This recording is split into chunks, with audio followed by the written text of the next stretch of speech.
Did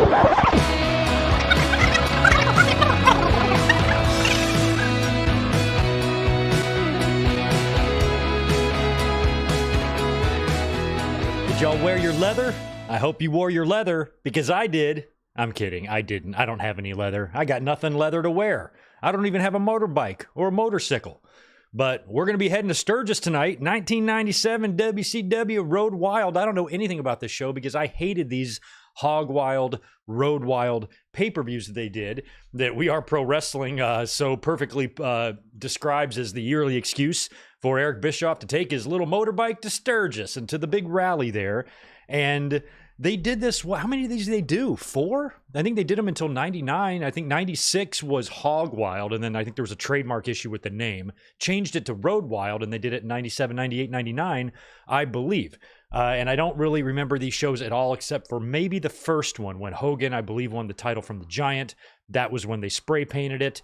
And I remember the setup that night, seeing all the motorcycles there, and just a weird crowd setup. I didn't like it. Didn't translate well to TV or pay-per-view, and never really was interested in ordering these in any other years, and I don't think that I did. I don't think I ordered any Road Wilds ever, and I would order some WCW pay-per-views every year, but I don't think I ever watched one of these. So we're going to give a look at Road Wild. I looked at some of the cards. I looked at all of them, and I think 1997 was the most impressive. Of course, it's been a week since I looked this up. I don't remember now all the matches that we're going to see, but I definitely know it was the better card of the 4 that I looked at. So figured we would do Road Wild and wrap up the SummerSlams for this year and switch over to WCW. Hopefully you guys are having a great Sunday afternoon. We got a rainy evening in NYC for Tatanani. That's a shame. It's a beautiful hot day here in San Diego. My windows are open. My fan is blowing. It's nice here. Good to see our friends. We Are Pro Wrestling. Ray Frand and Colin Wright is in the house. So is George Morris. He's got his token $5 for us this week. Hey, Greg, how are you doing? How is Tito? Tito's right here. I'm touching him as we speak. He's standing right underneath my chair.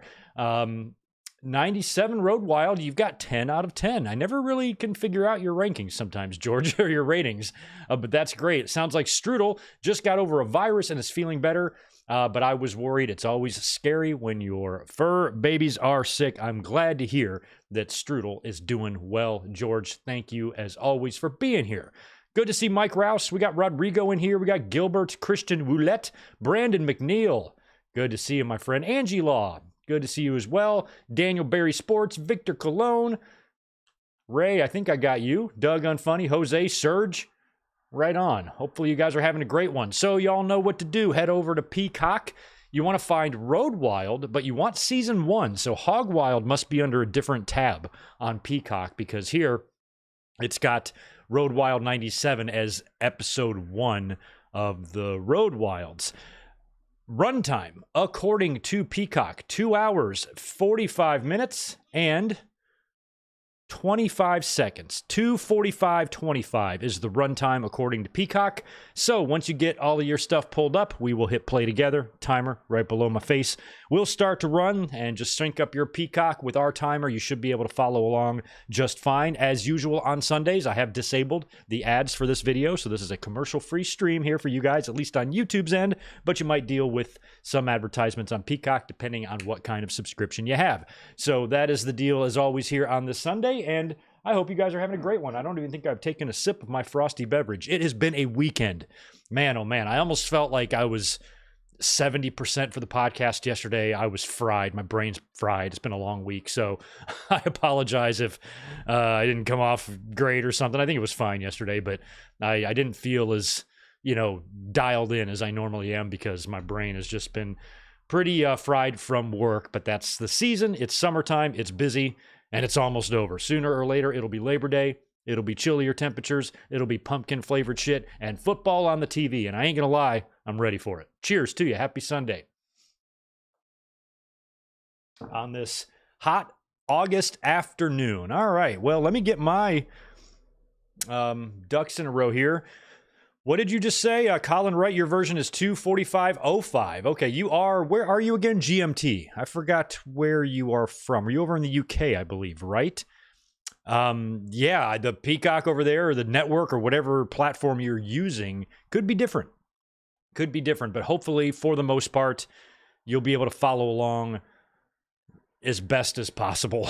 So that's kind of the deal here with these Peacocks. They can be weird. You got network edits and dubs and fade outs and things cut out and whatnot. So if you try to pop in a DVD or a VHS tape, it's going to be probably nearly impossible to follow along here. But right on. Also good to see Alan Carter and Big J.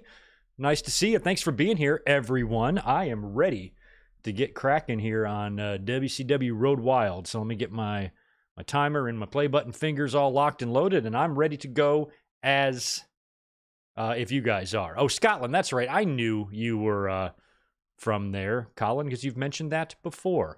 Using OK, which has some pay-per-views kind of like YouTube. Okay, so the fact that there's only a 20-second difference isn't that bad. I think where you might experience some differences is in between matches. A lot of times on Peacock, after a match or after a promo, sometimes they just kind of fade to black and come back.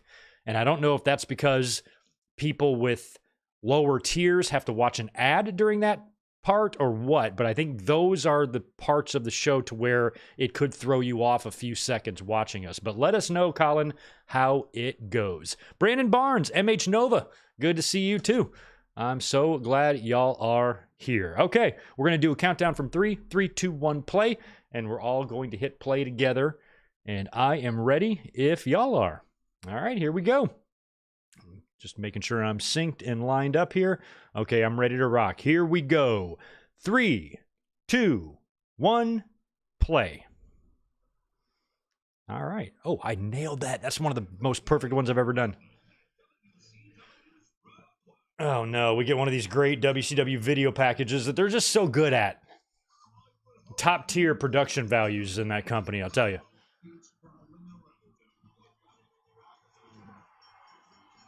There's Pee Wee Anderson going ape shit at the hard cam. Never understood why the WCW referees pointed to the hard cam to ring the bell. They got a bell back there?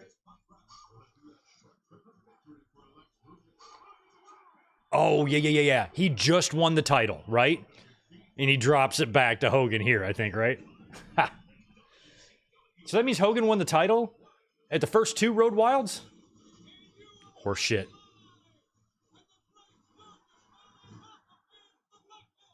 I ain't never been. Is this Sturgis in South Dakota or North Dakota? Oh, yeah, there it is. I didn't know what we were looking at. Oh, South Dakota. Yeah, there's the setup there. I mean, there's no bleachers. There's no stands. It's very close to the public road. It just seems like it would be impossible to see. Now, okay, they do have the ring raised. That's good. I want to say it was 1995 or 1994. No, I think it was 1995. Bash at the Beach was all outdoors, right? It was like Hogan. It was literally at the beach with like Hogan and Vader. And it was like the same thing. It was just like a god. They tried to like tout it as like 100,000 people were there, but it was just a mass of people surrounding a ring. There was no seats, no chairs, no bleachers. And as soon as I pulled this up, I'm like, right there, there is my thumbnail. What else do you need?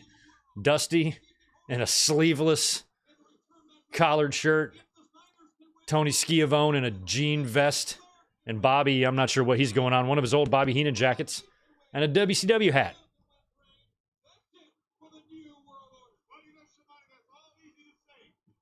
And those revving engines are annoying, isn't it? We have to sit through 3 hours of this shit together.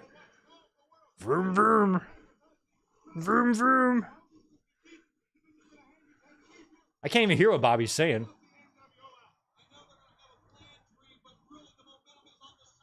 This would be my least favorite day of the year if I was a WCW employee. I'm like, we got to go back to Sturgis again.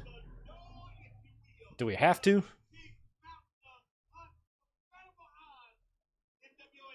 Unsurmountable odds, baby.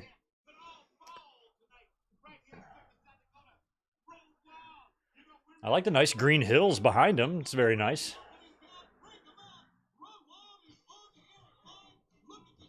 Hey, underrated NWO theme. I always like this one. I always liked it. Oh, look at this. They got little license plates for the...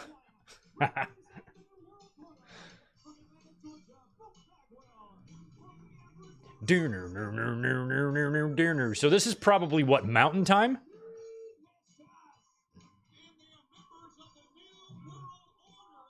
I don't think South Dakota. I don't think is Central. It's probably Mountain Time.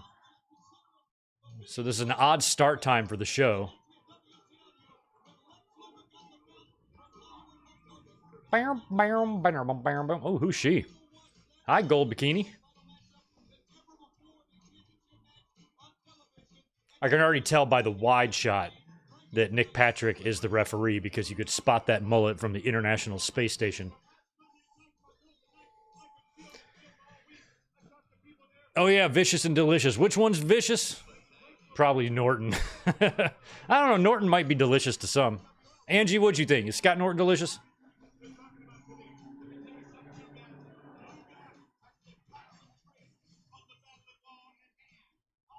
Norton is the type of steak you'd want to slow cook because it ain't gonna be tender. All right, so it's Norton and Bagwell against Harlem Heat, who I'm sure are very over in Sturgis.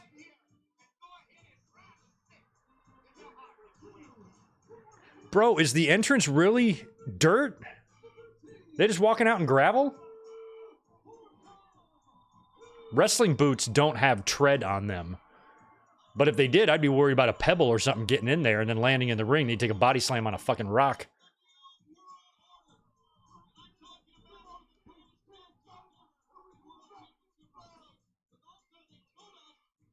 My favorite biker is the biker who basically looks like Otis and still is shirtless, sitting on his bike with a jean or leather shirtless vest.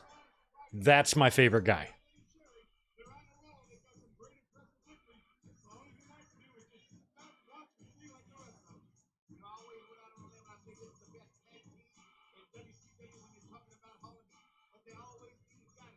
What a weird crowd.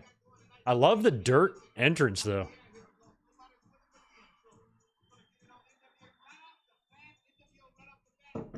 Oh my god, that specific haircut that was around that time that Bagwell has, that whatever's going on there. Kind of feels like it lasted into the 2000s a little bit. Horrible.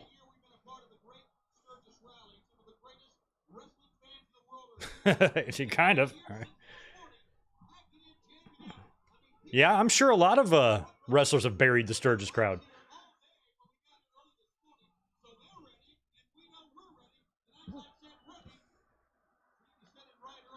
I mean, I'm all for doing shows that are different, doing a unique show annually or something like that, but this was just so uninteresting to me, having a crowd there.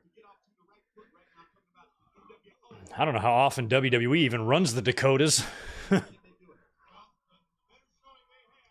What's there? Like in Bismarck or something? Any people living in the Dakotas in the chat?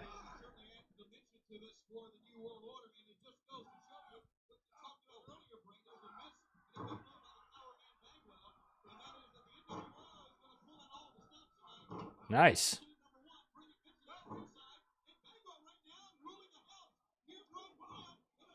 It's hard to get, crowd enthusiasm and excitement through the microphone too. Just it's all outdoors. The crowd's barely paying attention.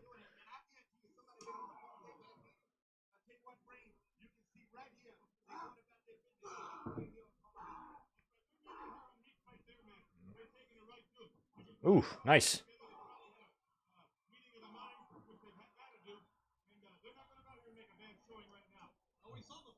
I always did like Scott Norton. He was so crazy thick.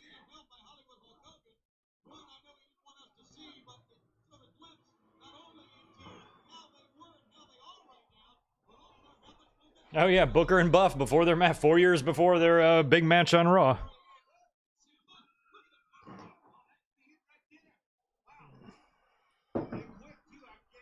You know what? I actually don't remember.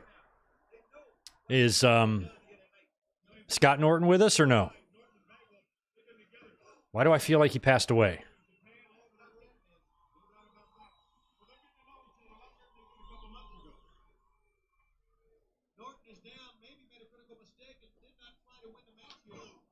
We need a pay-per-view at Mount Rushmore. I guess that would be appropriate considering how often wrestling fans talk about wrestling Mount Rushmores, but the history of Mount Rushmore is not a pretty one, and it's one that's pretty fucking disgusting, to be honest. So I don't like to think about Mount Rushmore very often.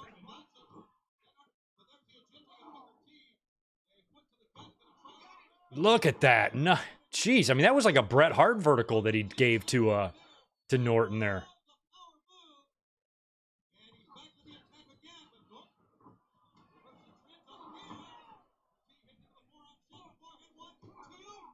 Think about, you know, what good shape Buff Bagwell here is in this match. And he's like the weakest one of the four.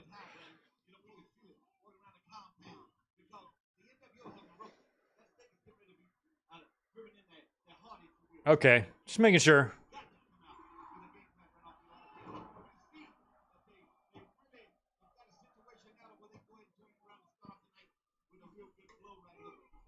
Was it Ice Train who passed? Some thick guy passed recently. At least I thought.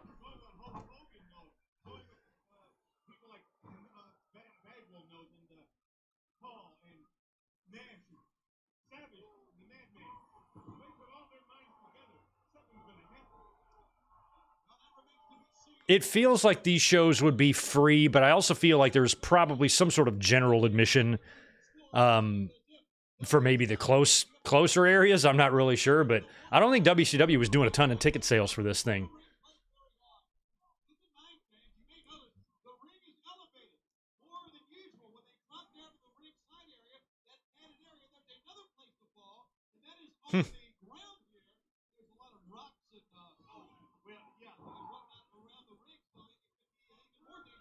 Yeah, there's a lot of rocks and gravel. They don't want me going outside right here, baby.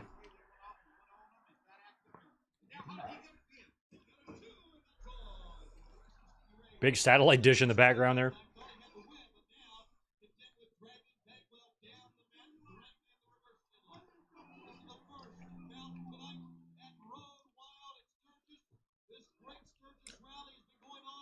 These fans, it's the ring that's elevated, right? They almost look like they're sitting on a hill or something.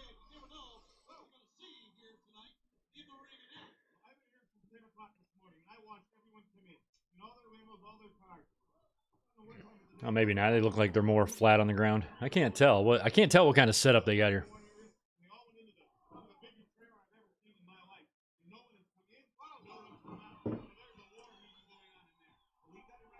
Yeah, and is there a building close by? Like, where's the locker room? Like, where's everybody changing and doing their shit?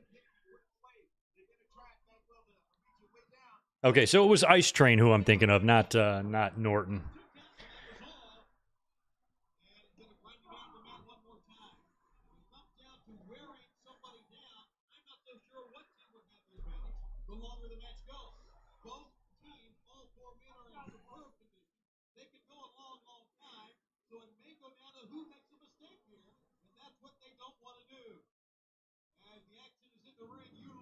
Oh, there we go. There's the all right, so there's the entrance. All right, so there's the building back there and some trailers. I guess that's where the wrestlers are doing their thing.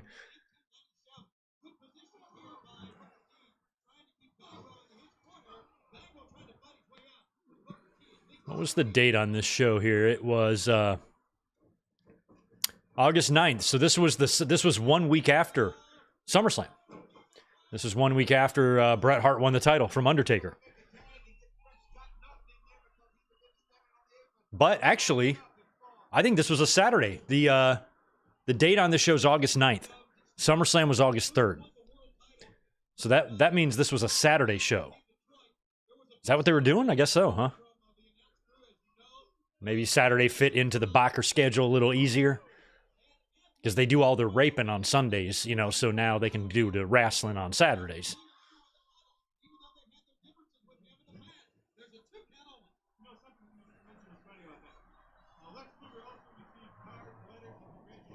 Look at Miss Jackie coming out here. Miss Texas.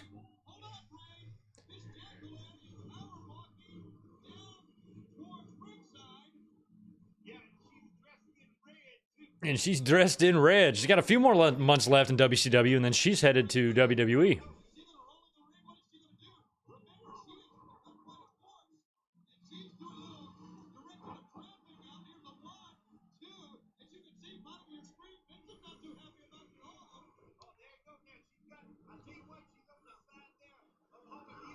Oh, okay, Sturgis Rally wouldn't allow WCW to charge for admission to these shows. Okay.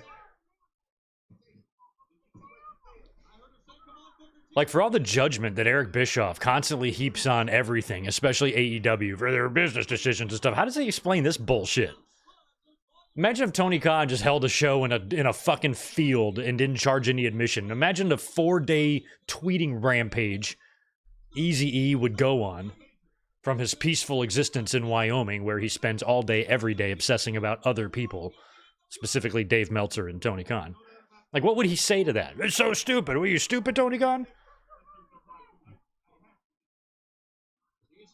It's like he made some interesting decisions, that Bischoff, which makes it even weirder why he's so goddamn opinionated and judgmental about everybody when he'd done a lot dumber shit.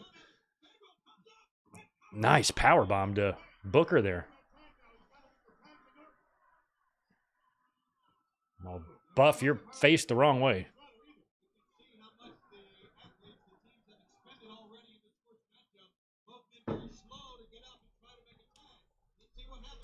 There you go. You got it. You got it.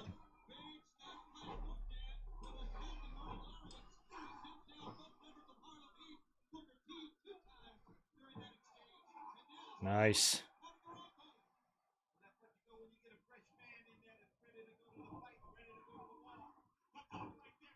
Wow. I thought Nick Patrick fell down, but he was just falling down to make his weird count. Let's see where they point to ring the bell when these matches end. They point out to one of them trailers out there in fucking Winnebago. Oh, Norton's got, I think, Booker? Yeah. Oh, Jesus. Kind of like a reverse shoulder breaker. Oh, there's Jacqueline. Miss Jackie. Oh. I barely remember Jacqueline's short run in WCW. Wow. I remember seeing her around ringside doing stuff like body slamming men after Chyna came in and was doing it in WWE. She started body slamming dudes in WCW. But I mean, she'd be gone from there in a few months because she's naked at Fully Loaded 98, right? So that's in less than a year. That's 10 months away. So she leaves and goes to WWE. I like the blonde streaks in her hair, actually.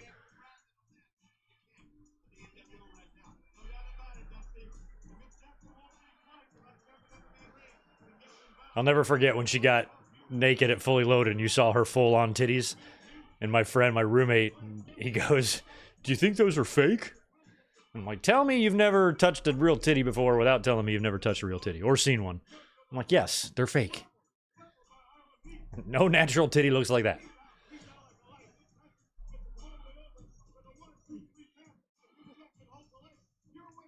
I like how Bobby called the replay. How Jacqueline, Miss Jackie, holds the legs. Oh, you mean like you did to the Warrior at WrestleMania 5?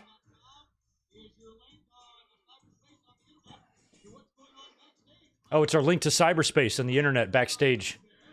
I always want a link to cyberspace if I can help it. Got to have that. Maybe AOL, America Online, or Prodigy. Some way to stay connected. All right, Gold Bikini Girl, second appearance of the night. Let's count how many we can get from her. Oh, this has got to be brutal to be out here in this heat. This is fucking August in Middle America. No shade, and DiBiase's in a suit.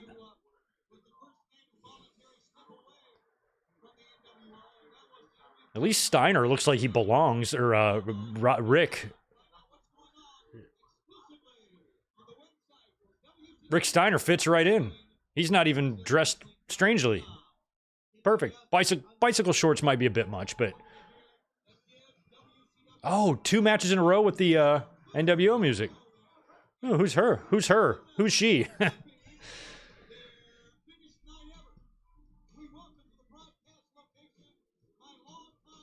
Oh, it's Konnan and Rey Mysterio, Flying Fury and K-Dog. Okay. Look at these bicycles. Hey, there's some kids in the crowd. That makes me happy. There are chairs there. It looks like most people just brought like beach chairs and whatnot.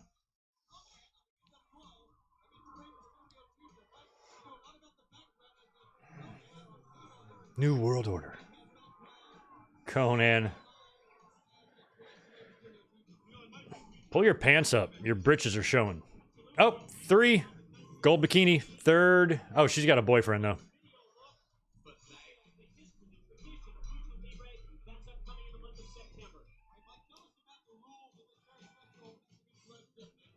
Is Braun Breaker born yet? I don't know. Probably not. But if he is, he's a tiny little Braun.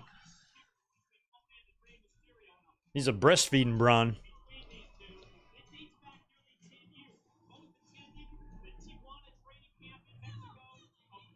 All right, girl.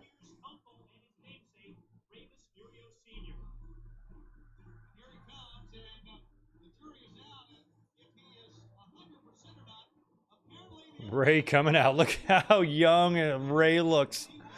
Dominic looks like he could be his dad. Not even sure if Dominic was born yet, to be honest.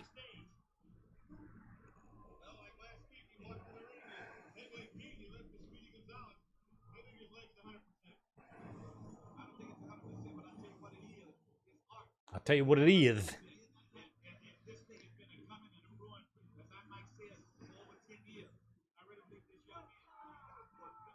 Like, I like that Konnan started expanding his character a little bit more and having some charisma, and he's, started saying things on the mic that was connecting with the fans, and he had his catchphrases and whatnot, but his ring attire was always so bizarre to me. Like, I've just never, as a fan watching, I always, like, tried to imagine being a wrestler and how much I would hate wrestling in regular clothes, like jeans and pants with pockets and zippers and buckles and shit like that. I'm like, how can you wrestle in that? Like, I wouldn't want to wrestle in that. I'd want something where I can move and breathe and, and do stuff. I don't want anything constricting. Especially the rest, how like Moxley and when he was in WWE all those years and, wrestling in the jeans. And I'm like, God, it feels like it would take me an hour after my match just to take them off. They would be just stuck on me. That would just be uncomfortable. My pores need oxygen.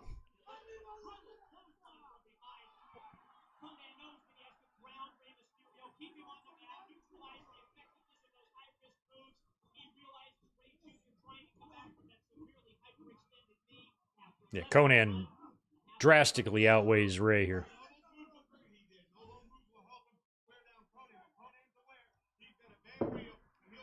Wow, Konnan got up quick on that rolling lariat there. Triple Mania last night looked like it was out of control. There was some crazy match going on. It was Jeff Jarrett and a bunch of people in it. And then they like opened up a coffin and Thriller started playing. Like there was this crazy shit going on from the few clips I saw. Chris Cray, what's up? Appreciate the $5. Hey, Greg, did you hate WCW the way some people hate AEW today? No. I definitely would prefer WWE. There were a lot of things that WCW did that annoyed me, and bothered me, but I never took it to the degree that you see today. When I was watching WCW, I didn't want them to go away. I didn't hope that they went out of business or anything like that, I just really, it was mostly Bischoff. I just didn't like his sniveling little prick fucking attitude. And I was maybe annoyed by things like that, but I enjoyed the best time of my life as a wrestling fan was when the two companies were going head to head. So, and I bought and ordered a couple of WCW pay-per-views every year. I would buy every WWE show, and then I would usually buy anywhere from 2 to 5 WCW shows, just depending on what year it was. I'd watch the Nitros on the replay, I marked out, or maybe not marked out, but I was happy when Goldberg beat Hogan. I liked a lot of what the NWO did. I loved the Cruiserweight division. So, no, I wasn't sitting there bullshitting myself that WCW was an inferior product that didn't deserve to exist. No, that's stupid. But I definitely had the promotion that I liked more, and it was WWE.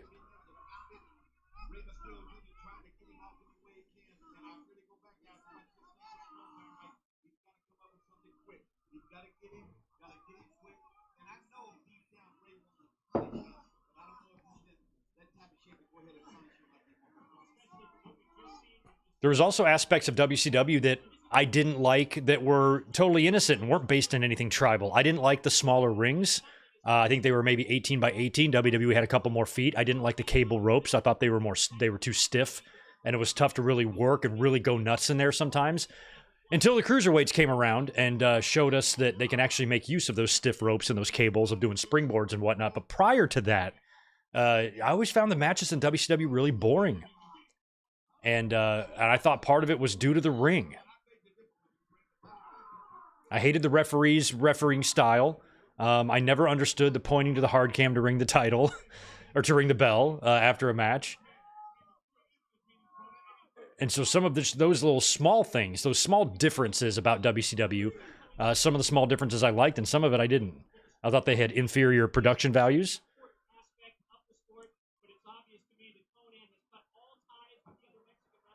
They had a lot of cheesy shit too. Bischoff, always rewrites history. He complains about how others rewrite history. Well, he's always said that, when he took over WCW and he saw that WWE's product was cartoony and had all these characters and was, for kids, and WCW wanted to have more realistic, adult-oriented and adult-themed angles and stories, but they didn't. They had the Dungeon of Doom, and they had the Guardian Angel, and they had all sorts of other dumb gimmicks, just like WWE did. None of that adult-oriented shit came around until Hall and Nash got there. But Bischoff was trying to say it had been going on for like 3 years by that point. I'm like, no, it wasn't. Not even close. Nash and Hall made WCW cool. They were not cool until those guys got there. It's all over right here. I really believe it.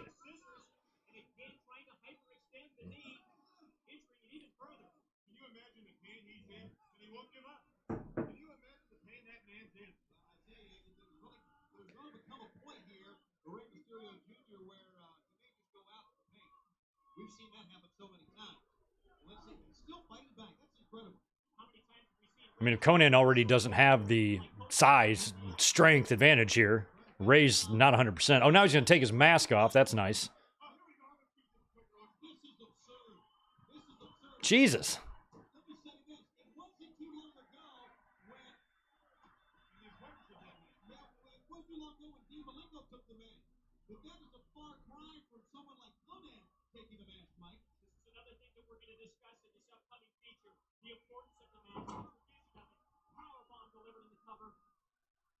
Konnan seems hell-bent on getting this mask off.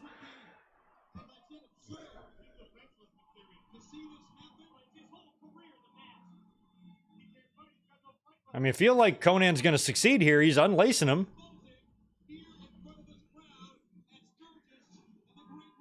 When does he take it off? Is it 98? Oh, no. He's got it fully off. This is weird. I don't... Oh, Rey's going to put it back on. I mean, how are you going to be able to tie that thing back up? Come on, little Rey. Tie your shit back up.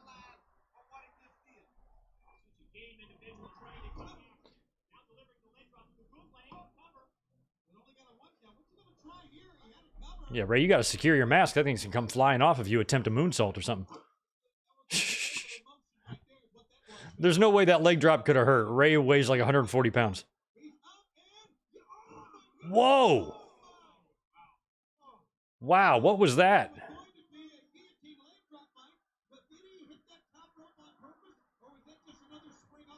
Was he trying to spring and moonsault in? I don't know what was going on there.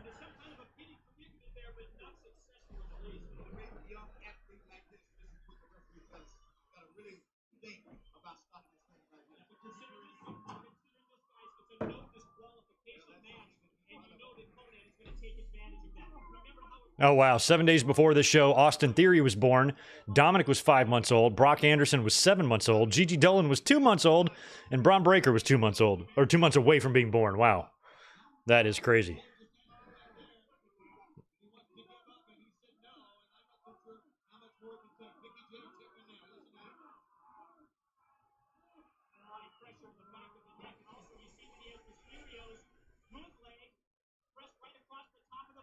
I just laugh that they have money in the budget to put a nice, beautiful pay-per-view logo in the center of their ring, but they don't have money in the budget for, like, decent video packages and stuff.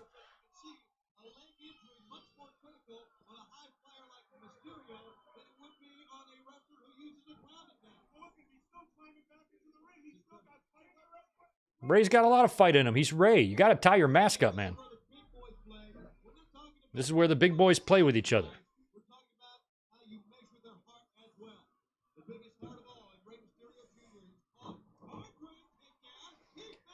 I feel like Ray's going to catch some crazy... Whoa, my God.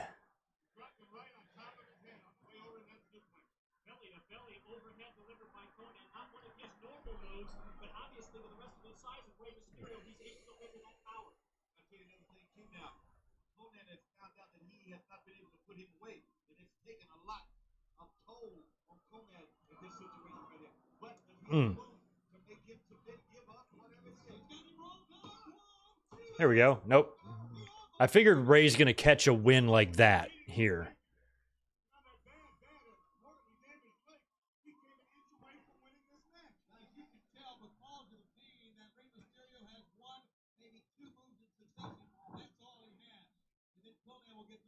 Does this Sturgis crowd care about this one here?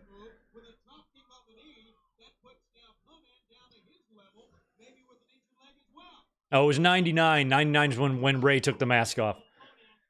I remember in the match, that was a show I bought. Was it Spring Stampede? I feel like it was early 99-ish. And I bought it.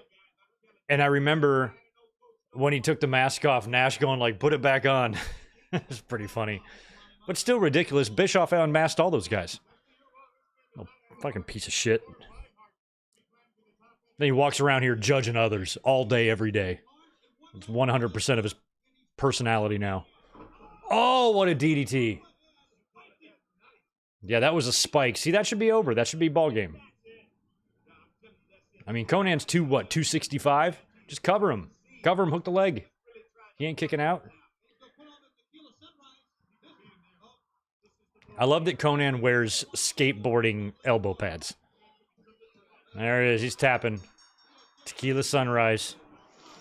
Nobody drinks those anymore.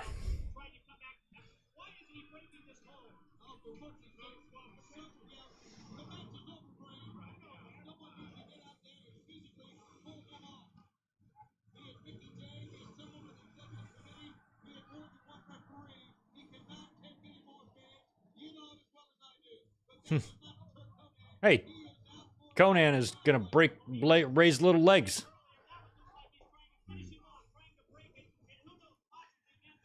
Maybe some of them motorcyclers will get in the ring and stop Konnan.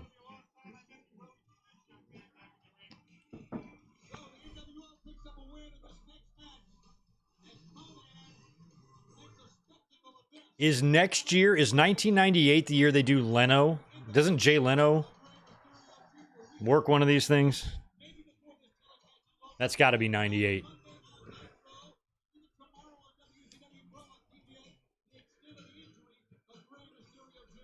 All right, we got a lot of officials in here to check on Mysterio. They got a little leg brace there, or splint. I feel like Konnan ain't done. He's still in the ring lurking around.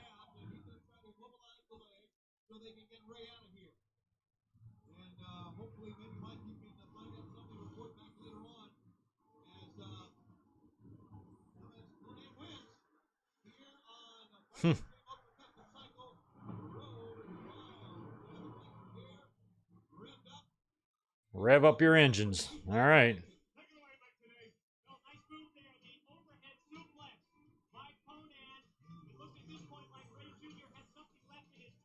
Oh, that spike was so good.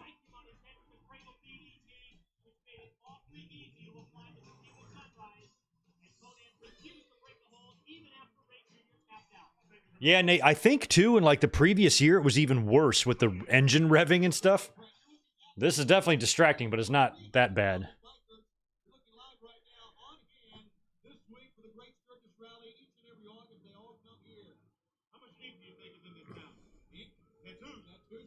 Hmm. That's a lot of motorbikes.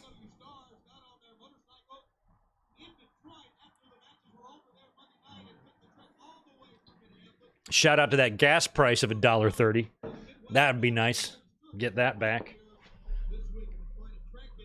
When I started driving, gas was about 89 cents a gallon. The city of Sturgis.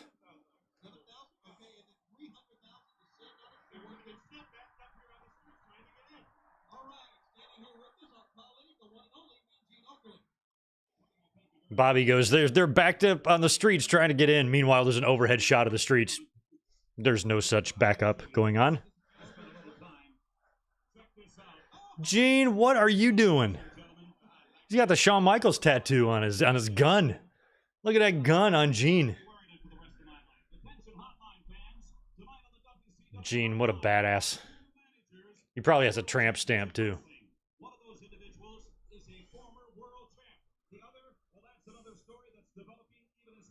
Oh.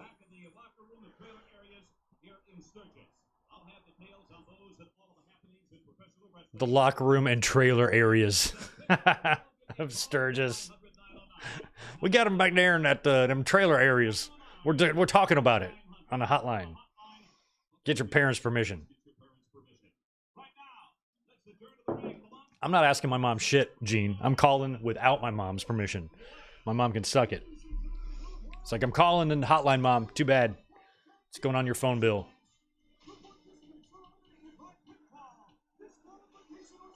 Oh, shout out to Mongo. What the hell is this? It's Benoit and Mongo against Malenko and Jarrett. Oh, okay. Another great theme. This Four Horsemen.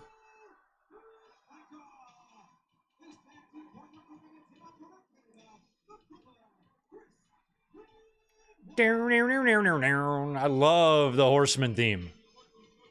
I don't know. This was a WCW created theme. Did Jimmy Hart make this?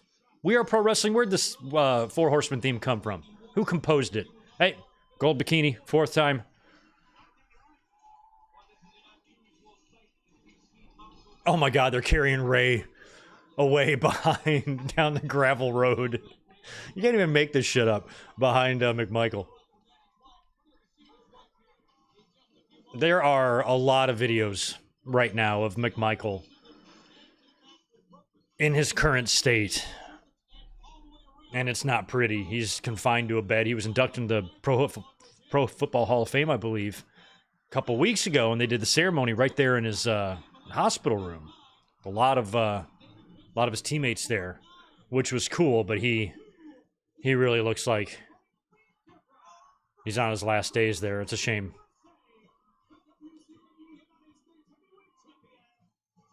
There's a whole Twitter account dedicated to clips of Mongo, but it was like, it wasn't in the same vein as like botch accounts. It was like more in a loving tone, because a lot of it was ridiculous shit he was doing in the ring, but it wasn't like a bad faith botch account. It was like, look at this guy. This is why we love him type of thing. And it just had a completely different intent, you know, in its posts and media and whatnot. It's good stuff. I think after maybe he got sick. I don't know if that account's still around anymore, but it was so funny. McMichael was an interesting person. And for a while, I remember thinking he was going to go to WWE. He was a big part of that Lawrence Taylor stuff. He got in a fight with the Godfather, or Kama, on the outside of the ring on Raw. Sat in, did commentary on Raw. And was a big part of WrestleMania 11. But 3 or 4 months later, 6 months later, Nitro starts, and he shows up on the first episode as a commentator, or one of the first ones. There was an announcer.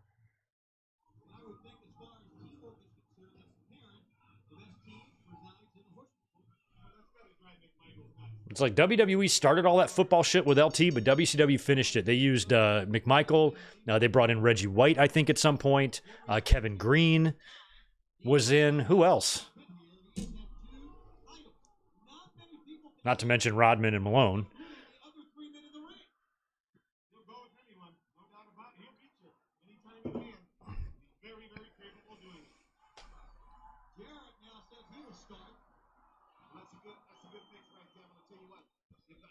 Jeff Jarrett wrestled last night. How crazy is that?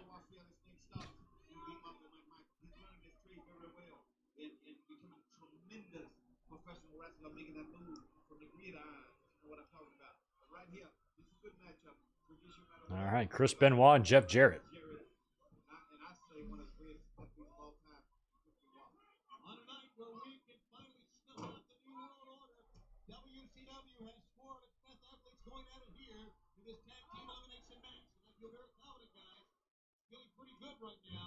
Nice. It was a Jimmy Hart creation. One of Jimmy Hart's better ones, I got to say. Or I mean, at least from WCW's end.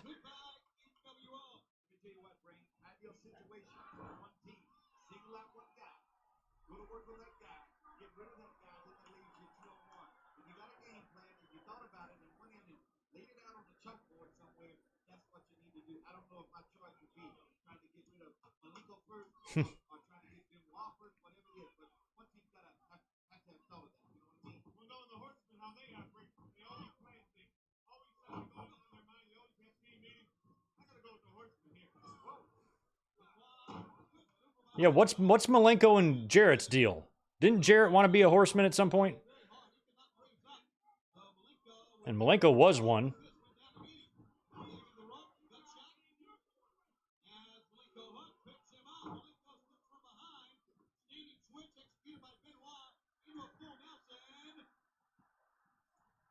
I think it'll be about a year later. I think it was about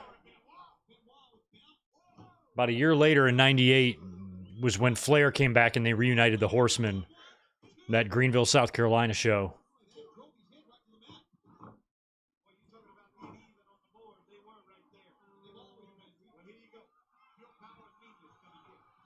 Oh, nice drop. Toe hold there.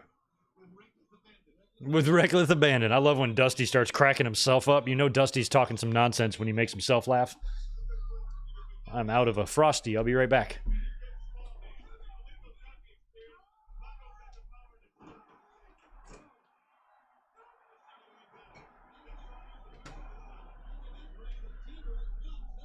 All right.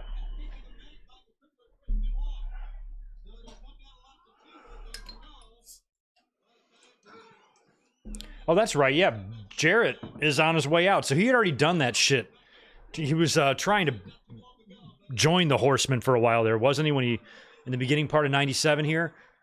And he's doing this nonsense, but he's going to be out of there in a couple of months because he shows up in an October Raw. So that's like 2 months away. He's going to be gone in 2 months.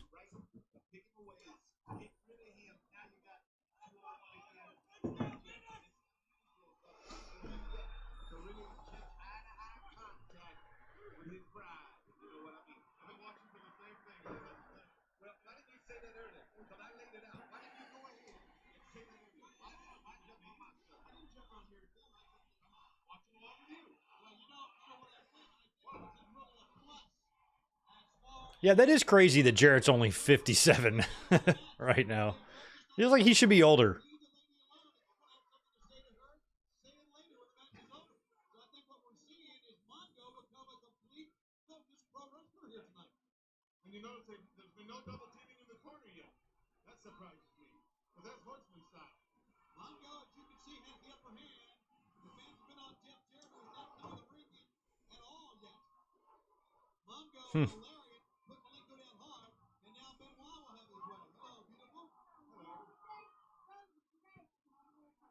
Oh, Deborah, shut up.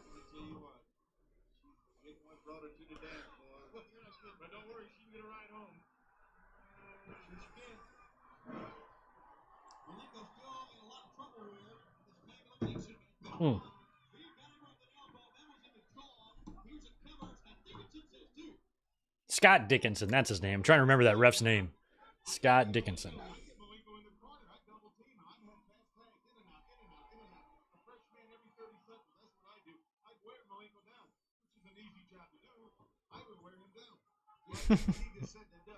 I love Bobby.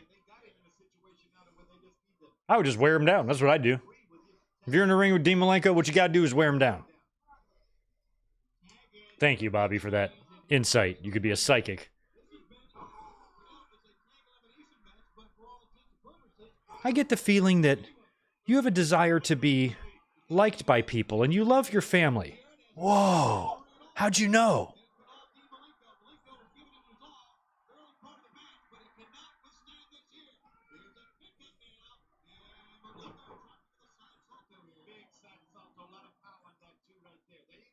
Tag to Benoit.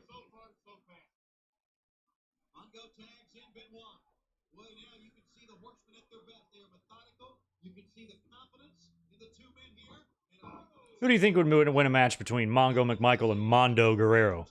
I'm going Guerrero.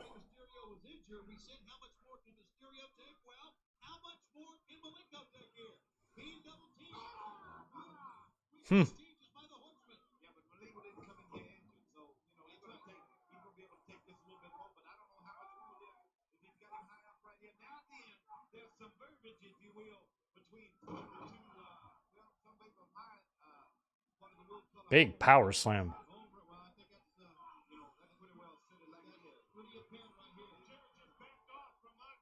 Wait, what? Oh, shit. Mongo's going for that football tackle.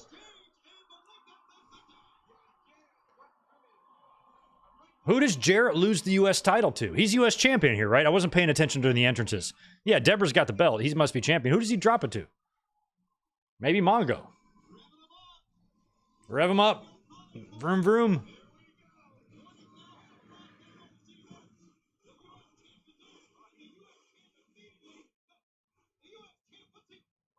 What's he trying to do?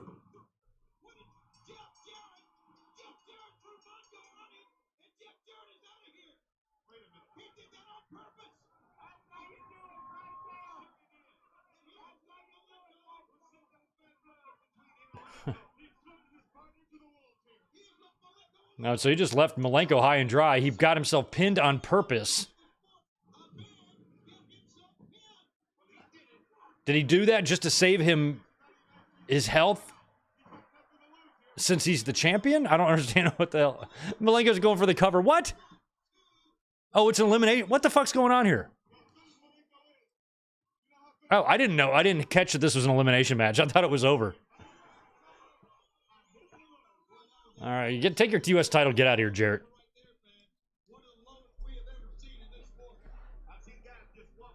Okay, yeah, I'm about to say it's got to be Mongo, who he drops it to. That's who he's in a feud with. So Mongo at Clash in a couple weeks. Is that the first time in the history of our sport? Shivani, it's never the first time in the history of our sport.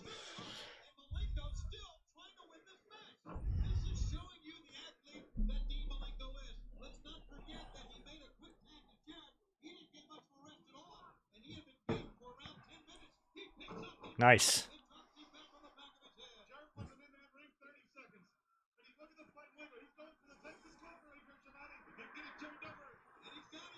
What was interesting, too, about the Sturgis crowd, who we feel like is barely paying attention, they reacted when Mongo and Jarrett finally hooked up.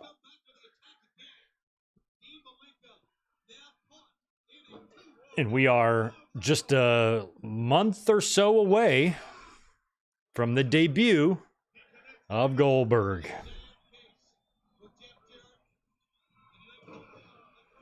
Nice. Big headbutt from Benoit.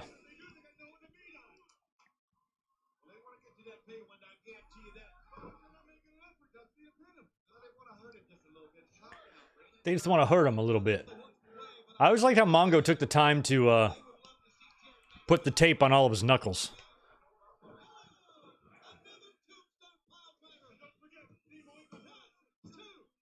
Nice, that's it. I remember Sika would do that. Sika would wear all like 8 pieces of tape on each hand to accentuate when he would like claw the back, rake the back with the fingernails.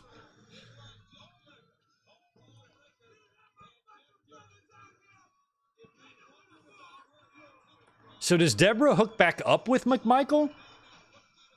when he beats Jarrett for the U.S., because then something goes on with Goldberg for a while and McMichael too, right? Goldberg starts feuding with McMichael for a little while until Goldberg starts really getting over, and then they have to launch him. But I think Goldberg's early program also is with McMichael. Goldberg was kind of playing more of the heel.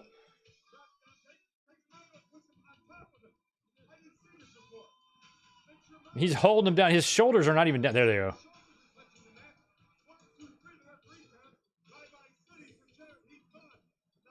Jumping tombstones. So crazy.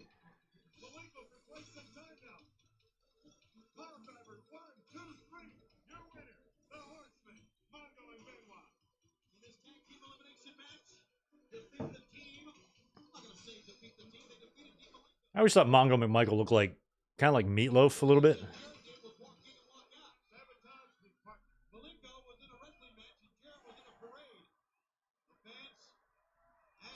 Kid Rock, bow, bow with the pop. Yeah, that fucking song. We get a huge pop in Sturgis. Yep, probably. Hi. Some not horrible looking biker women here. Look at these guys. Who are these guys? Or just anybody, any old guys? Oh, is that the Steiners? Oh, no, it's DDP. Like, they're so far back on these things. Like, with the... They're so weird. I could never drive one of those things. It's just not for me.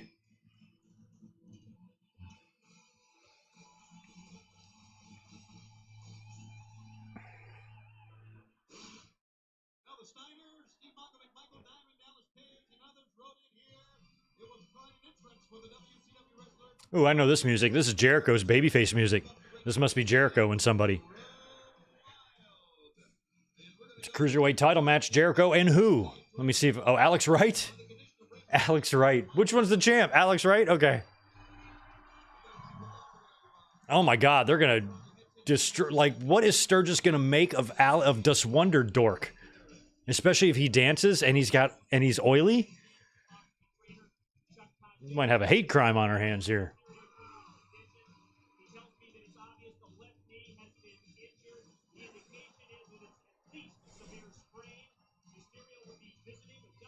And now we present to the Sturgis audience a wrestler who is the exact opposite of all of you.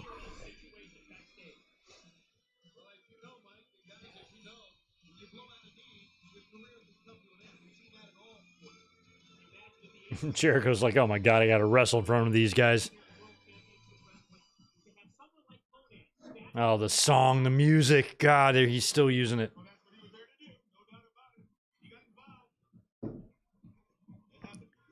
Oh, this is like the worst music. Jimmy Hart, if you wrote this, I'll never forgive you. It's so bad.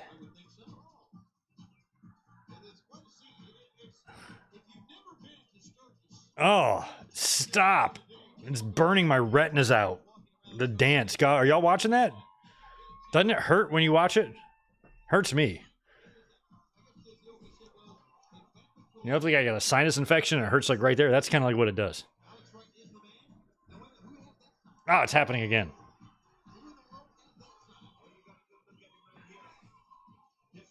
Well, at least he's wearing leather.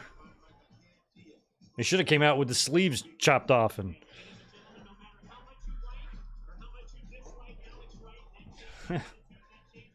No matter how much you like or dislike, I dislike Alex Wright. Oh, go back to her. Oh, look at her. People watching is a trip at this one.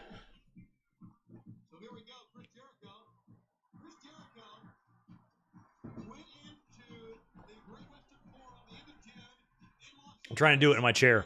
I can't do it. I feel like... It's a good thing he won in WWE. I feel like he would have gotten... Imagine if Alex Wright was in, like, WWE with DX and shit. Oh, there's Mark Curtis showing us the belt, showing us the goods.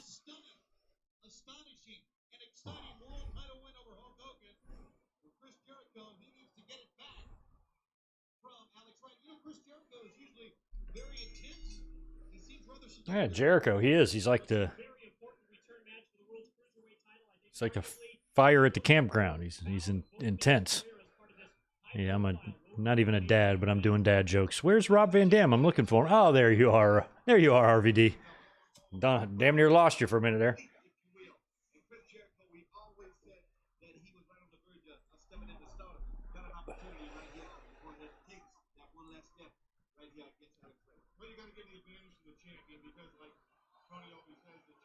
Oh, man, I'm glad. Did Bret Hart never appear on a Road Wild? That makes me happy.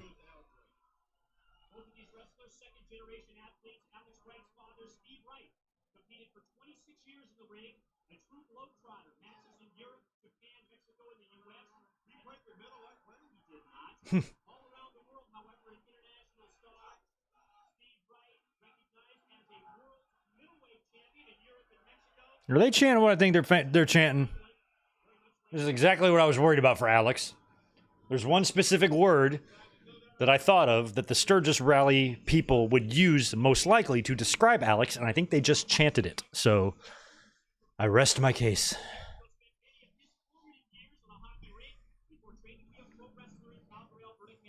Thank you for the history lesson, Mike Tenay. That's why we love you. Gilbert, not quite. Not according to the story. Bret Hart would be asked to leave the WWE on the same night that Bill Goldberg would debut on Nitro the following month in September. So we're August here. We're early August. That all takes place in late September. So we're about a month away from Vince telling Bret he wants out and Bret probably phoning up Eazy-E. But Bret had just won the title 6 days ago.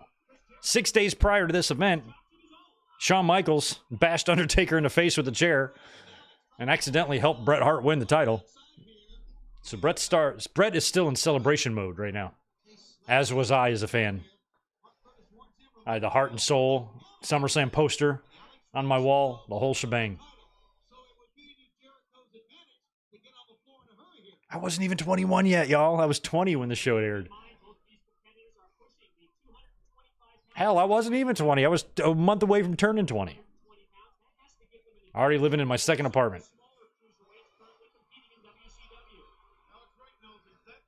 Or third. No, second.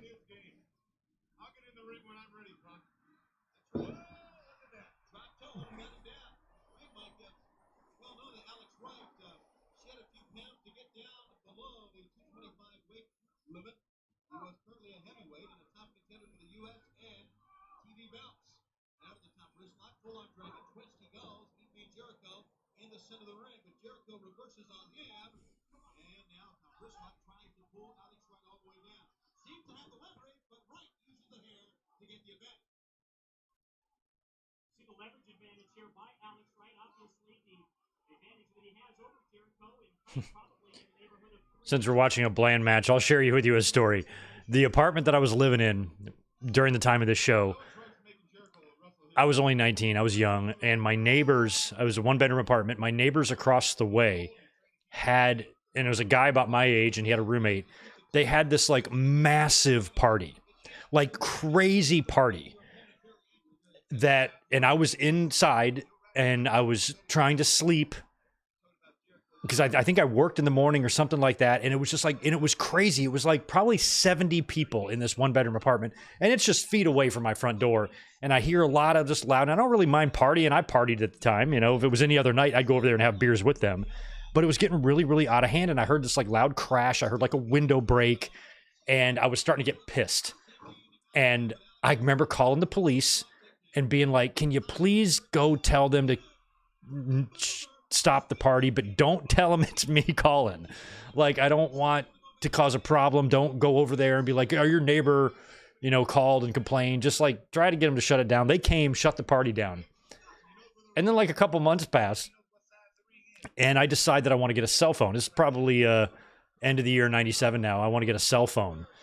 And I'm going to get the big Zach Morris phone. I go to the mall, to one of those kiosks, and the dude there is the neighbor. And he was really nice, and he set me up on this great plan, and he gave me this phone, and he was like, you know, I'm going to waive this fee and this fee because I feel like I owe that to you since you had to call the cops on us a few months ago. And I was like, that wasn't me. And he just looked at me. He goes, it was you. And busted red handed. I'm like, well, you guys were fucking breaking windows and shit. What'd you want me to do? I'd probably handle it differently today. But the fact that he wasn't even mad, and he actually hooked me up with a deal. He was like, sorry you had to call the cops on us. But I was embarrassed. I'm like, normally I wouldn't be the guy to call the cops on people. I'd be the guy to join you in the partying. But y'all were tearing the fucking building up. Oh. The hell do you want me to do? I had that big ass phone. I only had it for like 6 months. I got rid of it.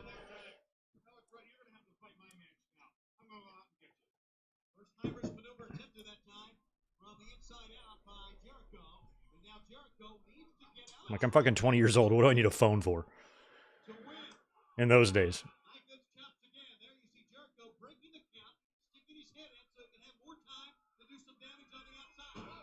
Nice. Body slam him. I feel like the platform with the mat is, I think it's like a wooden platform. I'd throw Alex right in the dirt and dirty up them bright neon green trunks.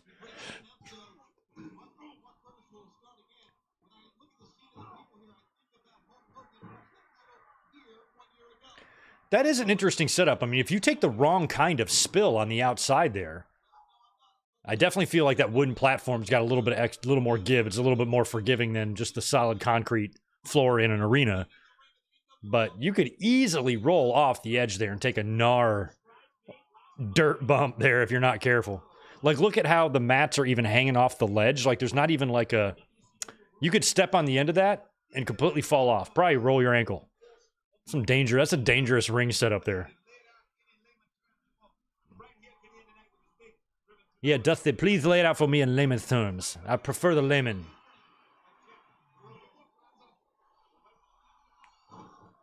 God, he launched Alex.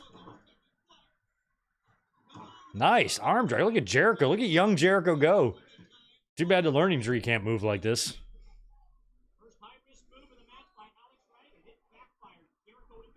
All the learning tree can do now is fart, be fat, and go to the Capitol on January 6th.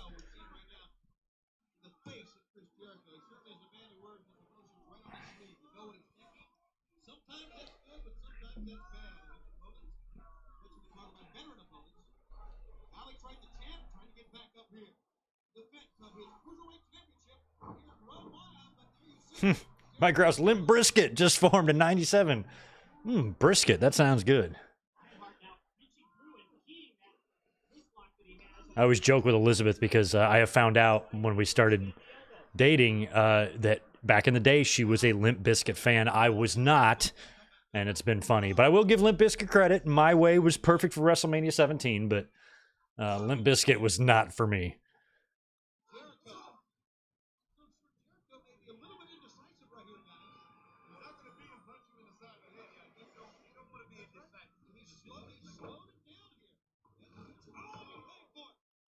Oh, the revving of the motorcycle engines might be distracting too if they hit those guys when they're executing a move or jumping from the top rope or trying to execute a spinning heel or something like that. I love Brian Hildebrand. Always a pleasure to watch you ref, sir.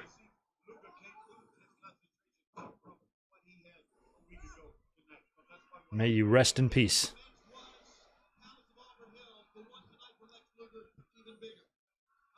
That is wild how Lexi won at the Palace. The same building where SummerSlam 93, we just watched that 2 weeks ago. Where that show was. Oh, that dance.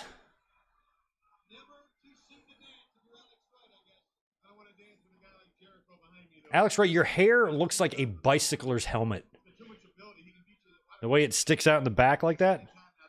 It's kind of messy right now, but you'll see what I mean. See?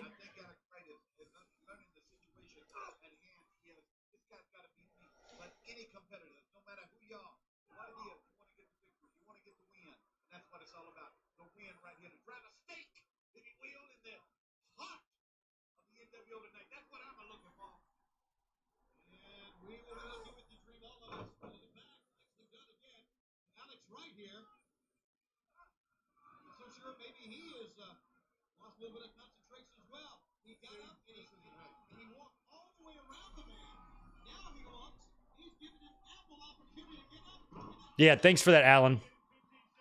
Yeah, Jericho is close to getting his Pearl Jam song. Even flow, right? He does even flow. DDP does Smells Like Teen Spirit, and Raven does Come As You Are. All knockoffs.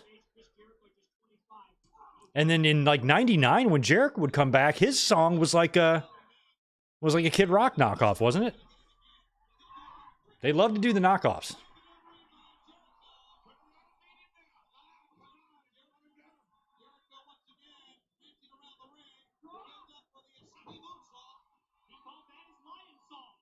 Lion Salt. Yeah, get it right.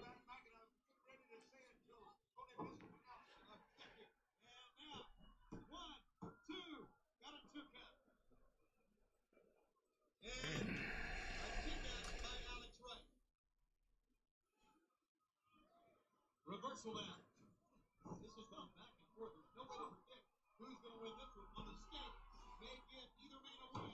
There's a power bomb. Holding on. 1, 2. Ooh, man. Yeah, Raven is on his way in. Didn't we just watch the show that Raven showed up on?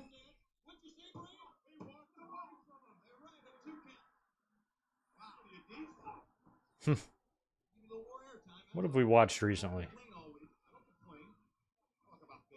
Oh, yeah, probably Bash at the Beach 97.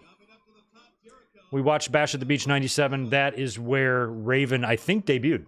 We just watched that last month.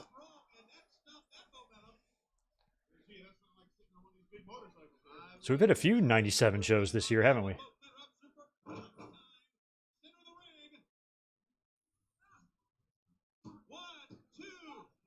Nope. 2.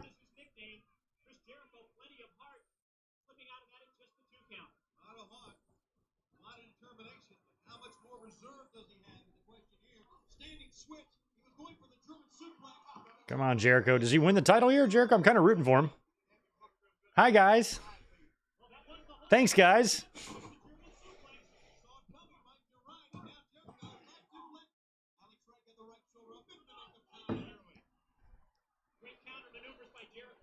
You know, I'm not as psycho about music as most people, but I probably would say Pearl Jam's my all-time favorite band.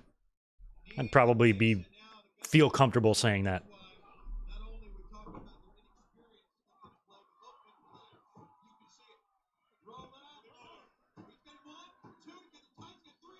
Damn. Motherfucker. Alex Wright won, and when you know what that means when Alex Wright wins? We have to hear his song again.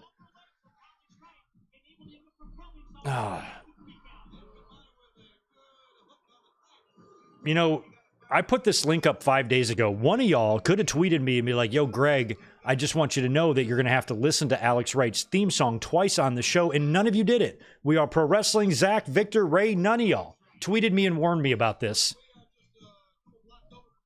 I thought y'all were my friends. It's fucked up, man. Next time, let me know. Assholes. Look at that guy's glasses. He's got a fucking Charlie Manson t-shirt. That's nice. Isn't that Charlie Manson on his shirt? Let's give him TV time. That's good. Oh, Ric Flair in Syxx? Oh, sweet. I am very excited about this. All right, I take it all back about the Alex Wright song because I'm down for a Syxx and Flair match. They had heat back in these days. Oh my God. When is it, guys? When's the Horsemen thing? When's the Horsemen parody? Has it happened? It's right around this time where Nash does the thing. He dresses as Arn. It either just happened or it happens on Monday night after this show. Or maybe in a couple weeks. I don't remember, but it's really close to happening. Not a dog like my dog. Not a spot like my dog spot. Not a liver spot. My spot. Oh, me and my friends had a blast watching that. That was one of the funniest things. I wasn't offended. I loved the Four Horsemen. I loved Flair. Loved Arn. laughed my balls off at that NWO sketch.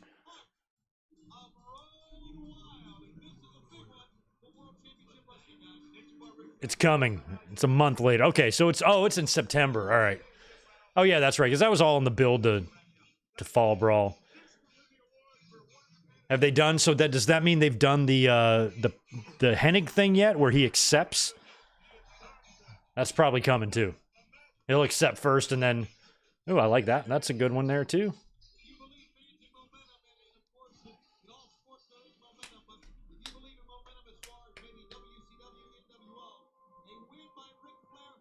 Nothing like a ginger biker wearing a Charlie Manson t-shirt, as one would do.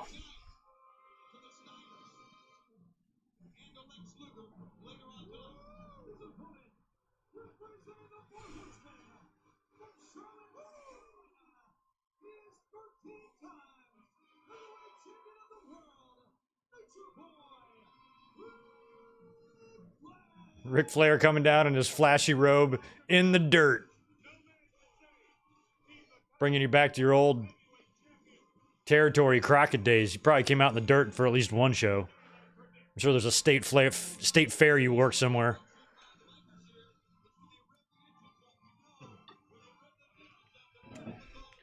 I probably wrestled Ricky the Dragon Steamboat 35,000 times. Well, you haven't been alive that many days, Ric Flair, but whatever you say.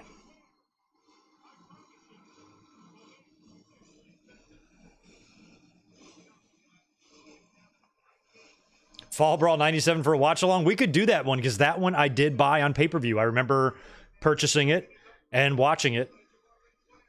And that was they were holding those shows in those days in Winston-Salem, which was not that far from me. If that was a WWE show, I would have gone. I did not go to Fall Brawl 97, but I should have.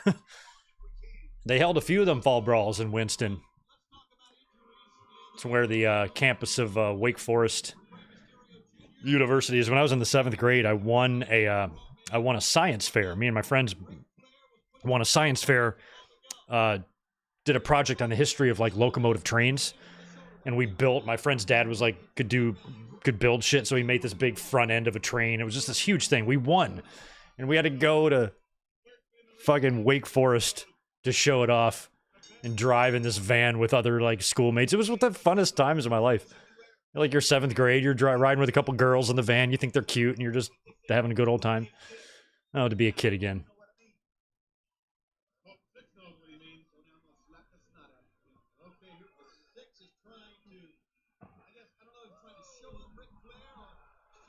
And so Syxx would have been in the company about a year now, a little over a year. And he'd be on his way out next year too.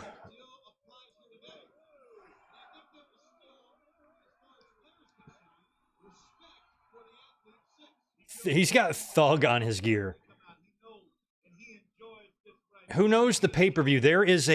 Isn't there a ladder match that exists between Syxx and like Eddie Guerrero for the US title or something? This would have been pre-Latino Heat Eddie, when Eddie was still kind of goody two-shoes, good guy type of Eddie. That was probably 96 then.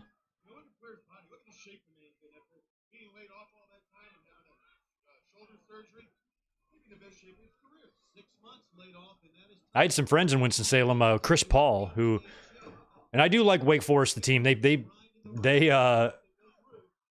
They contributed some big names, specifically Tim Duncan, who's I think one of my all-time like favorite players. Even though I don't really like the Spurs, and they were always kicking the Pistons' ass, I respect Tim Duncan as like an athlete and a professional, that type of stuff. Just one of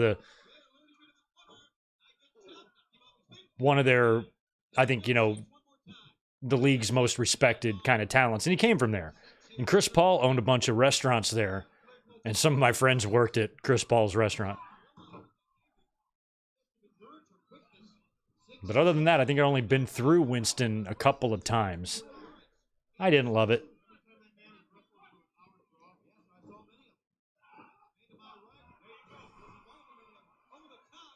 Oh, watch out. Is Syxx the first one to fall off the platform there? The way they have, it's so sketched the way they have those pads.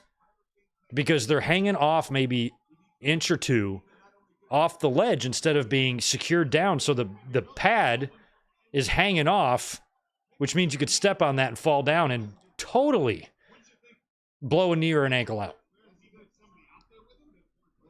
This is unsafe. We saw no one out with Konnan, and you're right, no one. You know, let's take a look at it this way. Everyone involved with NWO, Savage, outside, Hogan, they're all involved in this. Yeah, they got to be thinking that's what they get. Nice. Now Flair doing his yeah. Watch his back. Come up with an idea. Somebody help me. Somebody help me. So once again, the athletes slow it down here. Here on WCW's Road Wild. Thug. And he's 6-pack. And then he's going to be X-pack.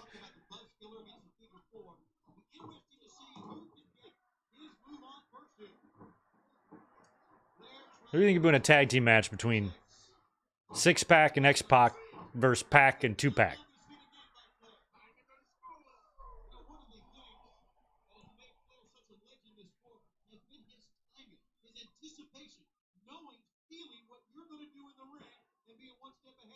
You saw an instance right there. You're right, Tony, but I'd always like to have, I'd rather have a guy that could anticipate rather than practice or something. Or rather than look at film and say, I'm going to do this, I'm going to do that. If a man goes up and anticipates what's going to happen, Ray, that's not a situation that needs for Ric Flair not getting. No. You know, just like right here, you know, just going ahead and Sold Out 97.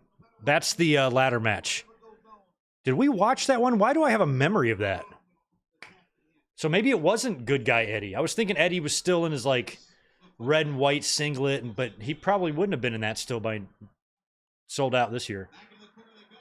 Syxx looking at, wow, to show everybody what he was going to do to the 13-man. You could see it and you could hear it. And a back kick by Syxx, and that was against the side of the head.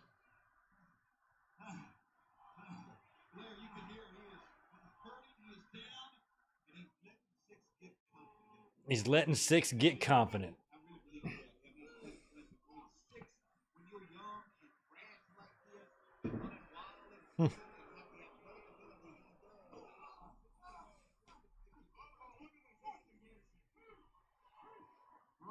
It's so funny that he's got Thug on his gear, because you know who Syxx or Sean Waltman reminds me of? When he was young, like when he first started showing up as 1-2-3 Kid in WWE, and he was so young looking, he reminded me of the kid in Dazed and Confused, the long-haired kid, the friend of the young group of friends that get paddled by like Ben Affleck and those guys.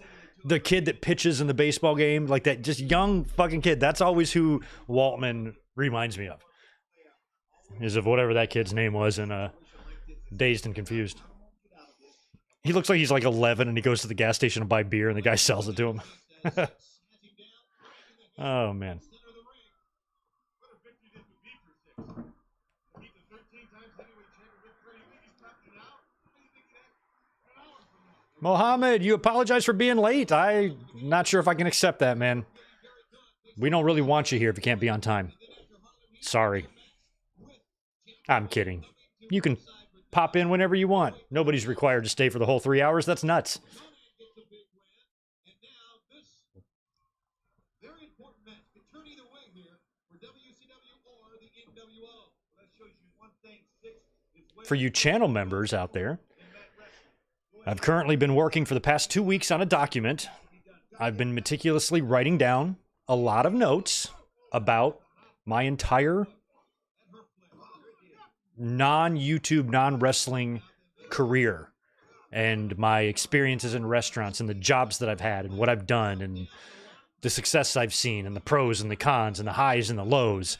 And a lot of you guys have been talking about that for a lot of years, so I'm finally starting to make some notes so I can record a long podcast on what I do outside of YouTube and wrestling, because you guys have all shown a genuine interest in that over the years.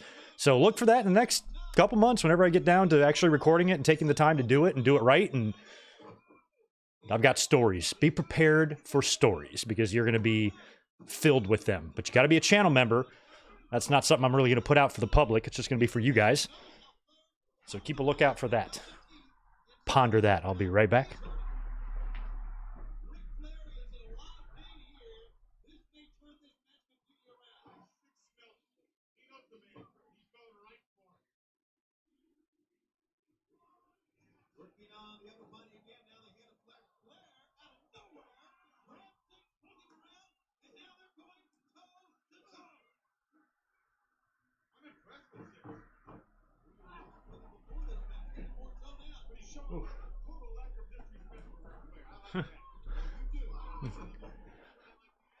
Bobby said he showed a total lack of disrespect for Ric Flair, so wouldn't that mean he respects him?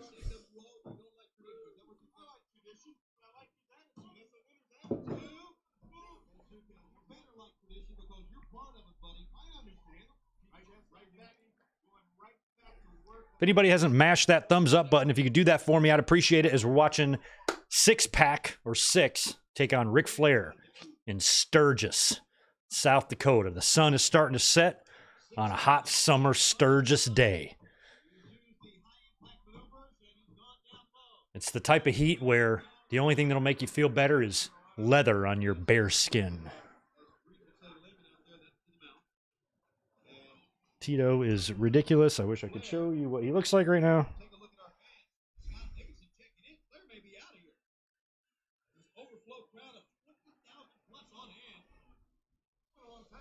That's what he's doing. Literally laying on the ground upside down.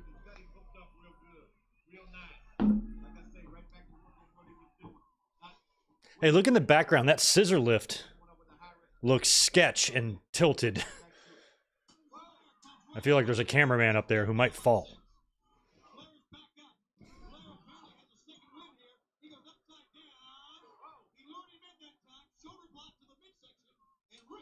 Ooh. Whew. Yeah, Ric Flair chop when he gets a running start. Those are interesting. Flair, I never even understood why he bothered with knee pads, because they just always fell down.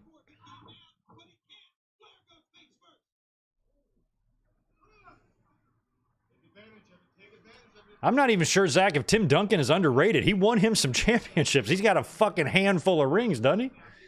I always just had mad respect for him. And there was a time there when the Spurs were just beating the Pistons, but it wasn't enough to make me hate someone like Duncan. I thought the league, and the NBA, and we're lucky to have him. The league needs more Tim Duncans. There we go. Oh, he's right in the ropes, man. Flair, you put the figure 4, your finisher, on him when he's literally at the ropes.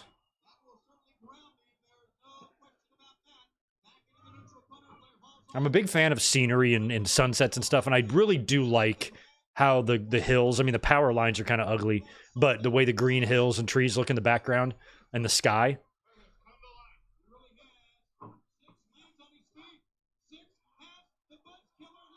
Oh, wow. Is that so? He was using a crossface chicken wing as a move and calling it the Buzz Killer?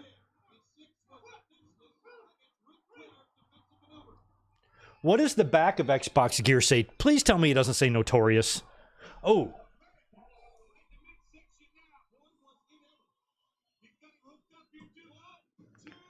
Oh, and he got him. Well, that's what happens when you're in there with Flair.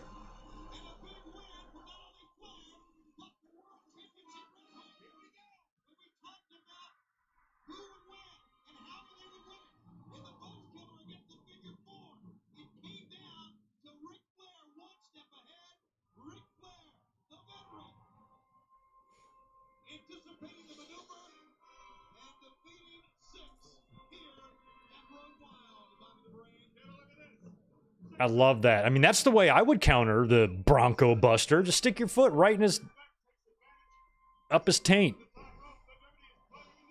That's what you get for trying to. I mean, what's the point of the move? I've hated the Bronco Buster. As much as I love Waltman as a performer, I always hated the Bronco Buster, thought it was stupid. And I'm glad that somebody kicked him in the balls when he tried to do it. It's what he gets. He's had bad luck with that move. He tore his asshole all this shit. Remember back then? I was like a year or two into doing videos, and I remember reading the story that he just tore his anus open performing that move and had to get stitches and surgery and almost bled out and bled to death like crazy. Like, that's an injury I would not want. Feels like it would make life difficult. for a while. And I don't have to tell you why. Look at these guys. I love the women on the bikes. They're the best. I mean, I can appreciate this, even though I'm not a motorcycle person and in that culture. I can appreciate going to things where like-minded people or fans of the same thing that you are gather. That's called WrestleMania. That's called wrestling shows. We go to them all the time. I'm going to see a lot of you, hopefully, in Vegas. I'm just going to drive my car instead of a motorcycle. Otherwise, it's going to be the same thing. This is just Motorcycle Mania. That's all this is. They should just rename it to Motorcycle Mania.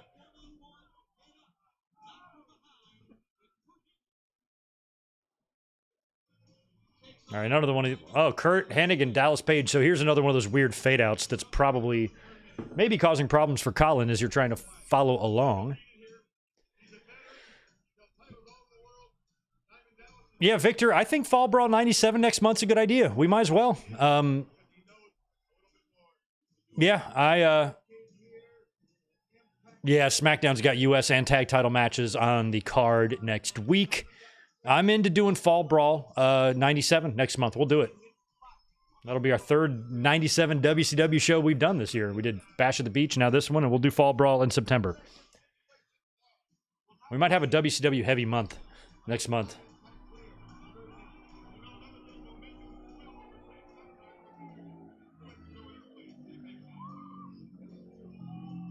You know, we could know what we could watch next month. We probably should. The first Ground Zero. It was the first in your house that was 3 hours. Sean Taker, Brett Patriot, Headbangers won the tag titles. Austin stuns JR.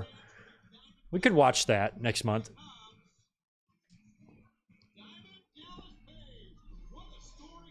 Also, in a couple weeks, my birthday's coming up. Last year, oh, Kimberly. Never mind. Just forget everything I said for a couple minutes. I will resume this sentence in a... Holy shit. DDP, explain to me again why this didn't work out. Like, holy crap. Look at Kimberly. That's awesome. Anyway, last year on my birthday, I did a stream, a live stream. I might do one again this year. It's on a Friday, so maybe after SmackDown, we'll come up and we'll party. September 6th. Mark your calendars.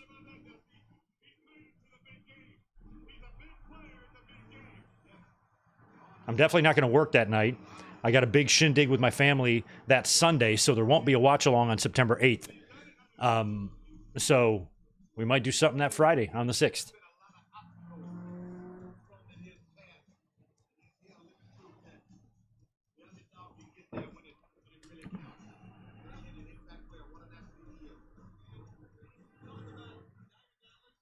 Kurt Hennig with his old blue Mr. Perfect gear on, crazy. I mean, I like both of these guys as wrestlers, but could the camera just be on Kimberly for the whole time? That would be great.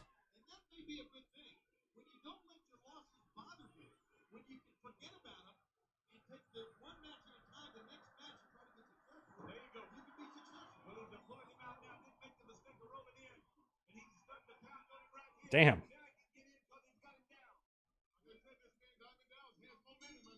Oh, and now the bell rings.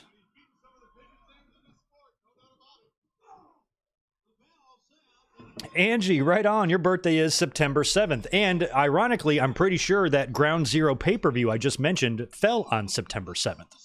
And Victor, you're a September 16th. Look at all these Virgos up in here. Hell yeah. Y'all know what that means, right? It means our parents boned on New Year's Eve. You know that, right? Or maybe around the holidays.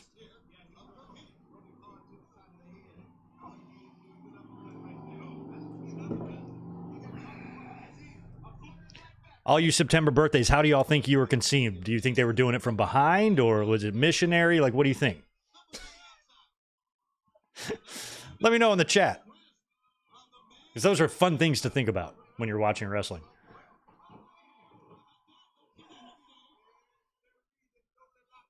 Victor, you probably were doggy, no, most likely. You can tell with Victor. Yeah.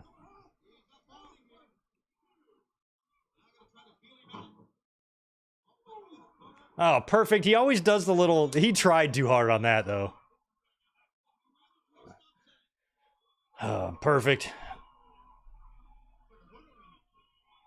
Perfect. Always liked to try to slide out of the ring, but then crotch himself, but he kind of just tried a little hard to do it that time. Didn't look as good.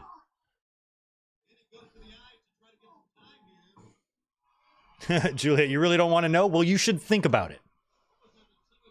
You should start thinking about it. Give it some thought. Okay, so we're seeing I almost said Kurt Angle. Kurt Hennig in his britches here. He can still sell.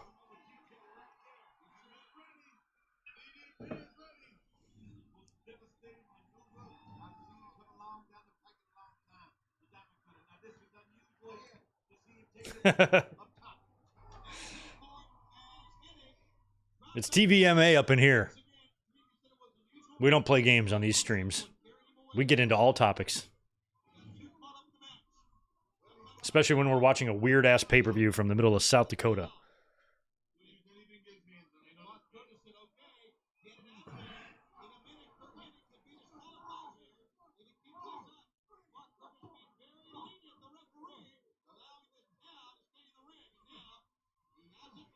My sister's got a great conception story. She was conceived in a Winnebago at the Kentucky Derby.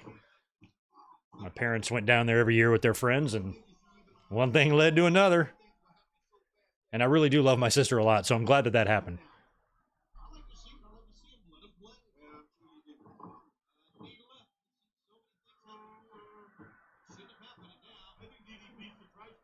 Hennig put. I like how Hennig put one strap on. My favorite is how Angle takes the straps off, then puts them back on just so he can take them off again.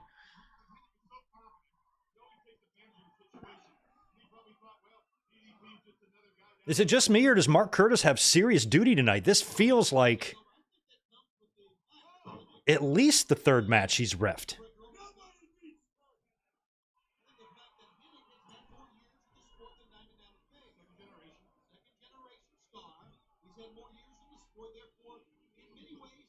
DDP never had any children, did he? We can't get a DDP 2 or a DDP Junior or something. It's funny how many you watch these pay-per-views now and how many of these wrestlers have kids in the business. You know, we saw Rick Steiner earlier on. We saw Rey Mysterio in the ring. You know, Hennig, of course, had, you know, McGillicuddy running around there for a little while.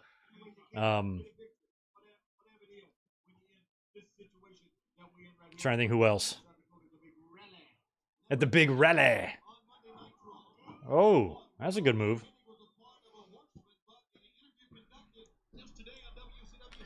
Turkey basting was your story? Yeah, Ty Woods, that makes sense. Oh, he does have a couple kids? Good. But I mean, I guess they never became wrestlers, or did they? I never saw him with any kids. Like, we've watched a few DDP docs, I thought. I don't know why I can't think of or picture his children.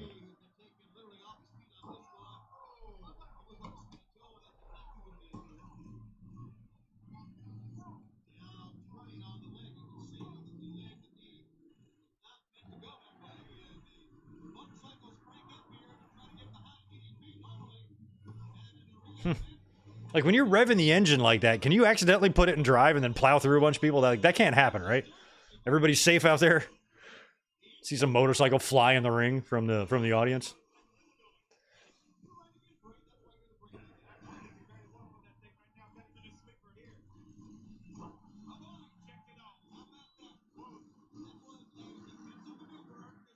Jesus, those bikes are loud. But it doesn't sound like it's a bunch of them. It sounds like it's just like one or two that's making all that racket.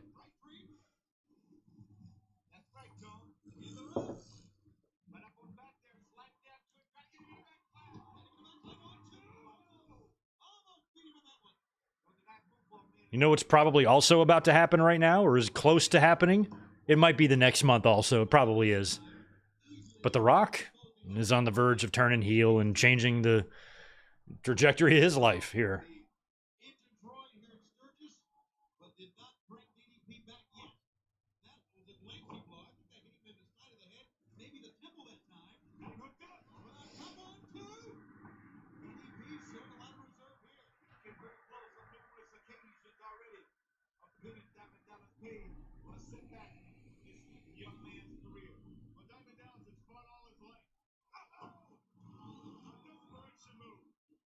I'd hate to be standing behind this motorcycle that's revving its engines.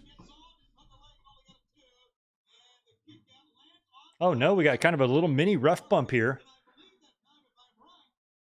Hennig kicked out. Dallas rolled on Hildebrand there. And I keep wanting to call him Angle. Hennig is taking the Yeller turnbuckle pad off.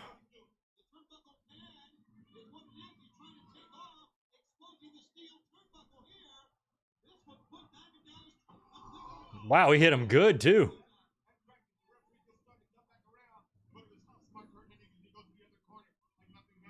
Like nothing happened.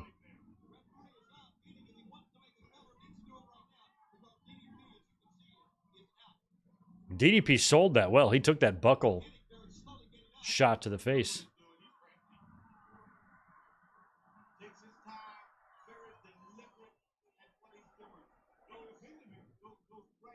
Pin him. Hennig, what's wrong with you? Oh, wow. So it's on the following Raw. Nice.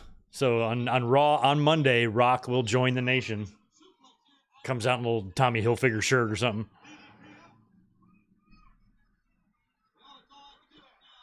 I remember thinking that was the right move. I was happy to see that. He wasn't doing nothing for me as Rocky Maivia. Kicks out of the perfect play. Oh, wow. He is busted open for real. I wonder if that was hard way on that. Because DDP really looked like he hit that exposed steel. And I did not see him cover his face or blade at all. And he is busted open. That might have been hard way.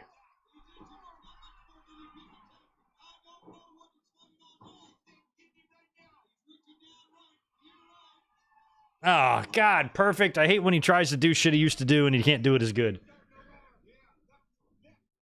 Getting the turnbuckle face shot and then using the bottom rope to springboard yourself off to sell. He didn't do it well. There might be a no... Oh, there's another ref bump. There might be a no blood here thing for WCW because check it. Or maybe this is Peacock. But they are sticking with the wide shot here, the hard cam shot. They are not cutting cameras at all. And the cameramen are there. You got 2, 3 of them at ringside. Now here's Flair. Seems like they are sticking mostly to the hard cam, I guess, to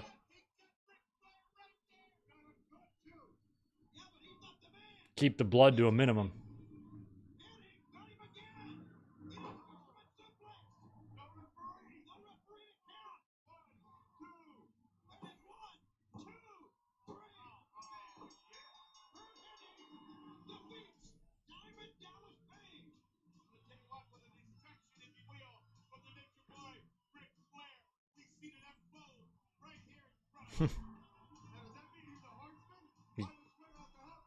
Yeah, Flair being out there.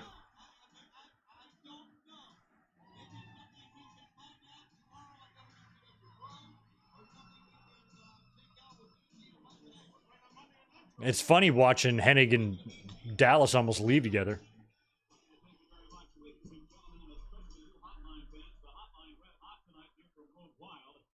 We have an exclusive report regarding this ongoing thing between Raven and Stevie Richards, the King of Swing. We happen to know, Mark and myself, who Raven's first opponent will be in World Championship Wrestling. Oh, really?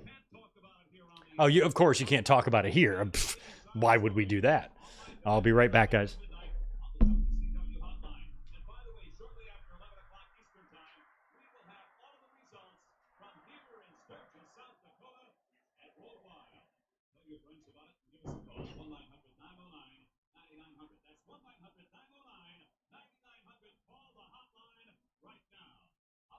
WCW, get ready for Fall Brawl.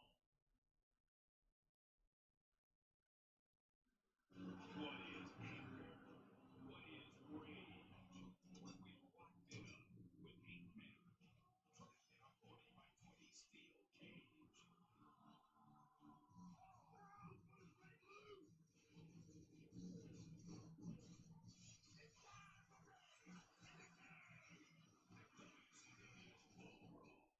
Sunday, September 14th, live and only on pay-per-view. Call your cable or satellite company to order now.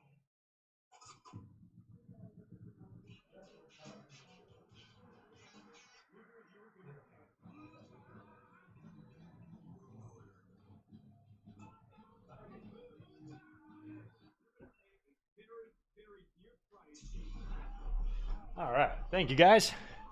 I just had to say goodbye to Elizabeth, who is leaving for work. She just went for like a long hike, so she's salty from the sweat.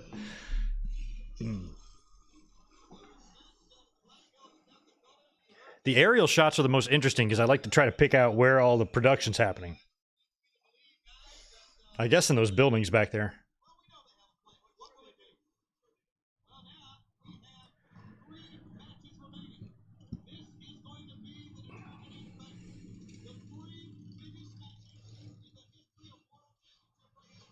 They should troll people and like tell the gay pride parade and the Sturgis rally to hold it in the same place and don't tell anybody, and then they all show up there. They'll probably just party together. Probably be a huge fucking party. They realize how much they have in common. You know what, man? I had you all wrong, man. You're an all right guy. Oh, look at Elizabeth. Girl, you better be careful out there. I'm heels. Walking on heels in gravel. I mean, I could never do it. I was always falling.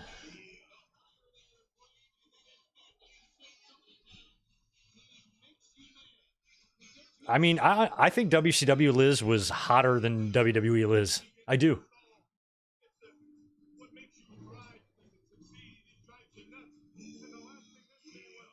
Macho Man and Elizabeth.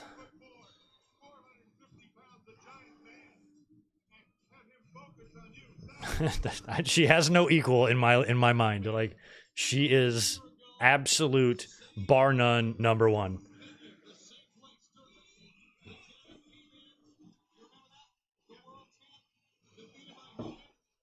She would, if she was still alive today, she would still be a total babe. No doubt about it. Who's this dude in the ring?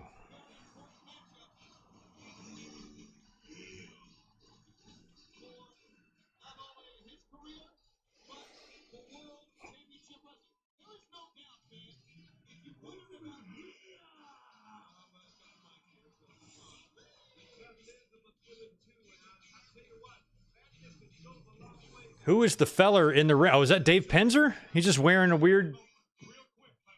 I didn't realize the whole time that that's the ring announcer.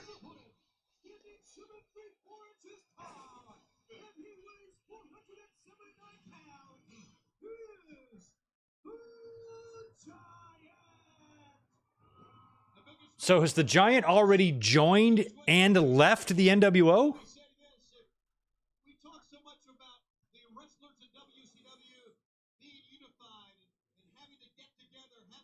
Or is he about to join the NWO?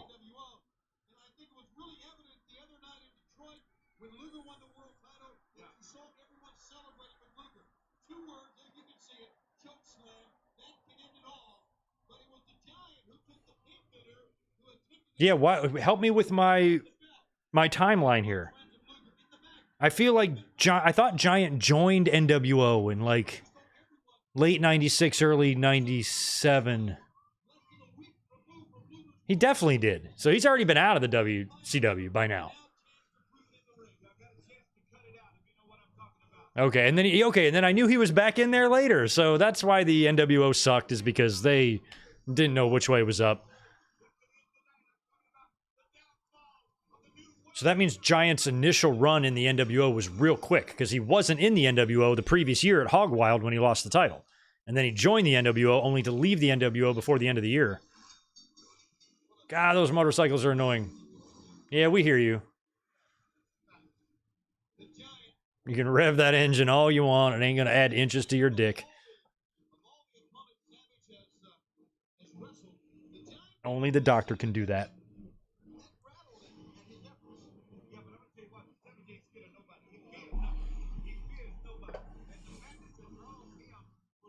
Yeah, it's not weird for me to see the Giant with hair because that was my first memories of him. I mean, I saw him right from the very beginning. So the Giant had hair for his first 4 or 5 years.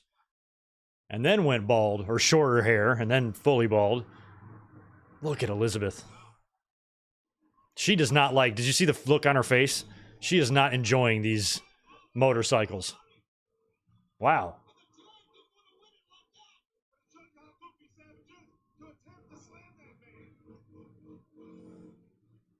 Yeah, the motorcycle engines are real bad for this one. It's been largely tolerable up until now. There we go. Now they kind of shut off.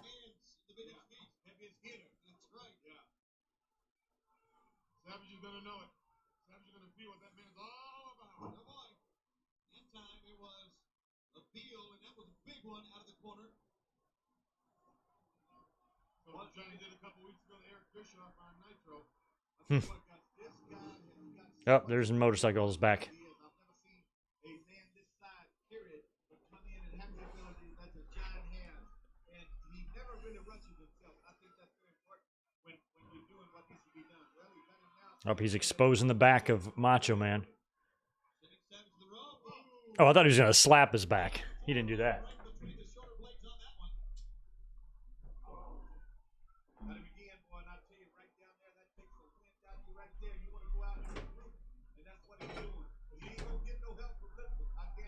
Get no help from him.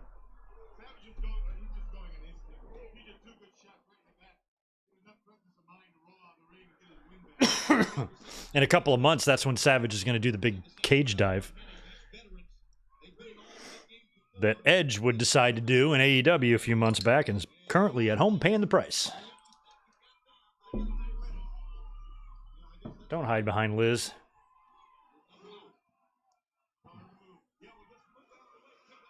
I mean, we just saw Kimberly in the last match. I would even take Liz over Kimberly.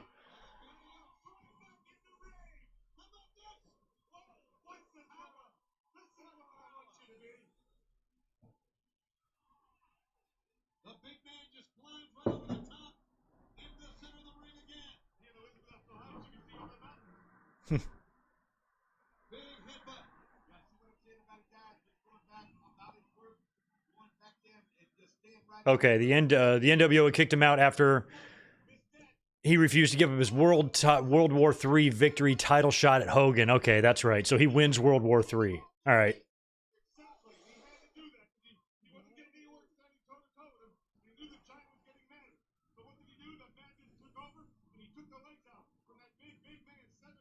Yeah, they did the WrestleMania 3 spot right there. Nate Dogg's right in the beginning.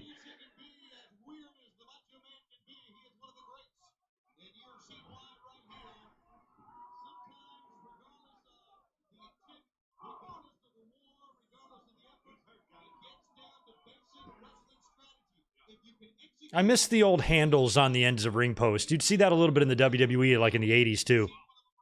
Like the blue ring post, sometimes it'd be like an extra little bar, an extension. That I guess was just for a grip if you're like walking around the ring to hold on to it. I don't know what the fuck it's for, but these ring posts kind of have something similar. I don't know what the actual purpose for those are, but...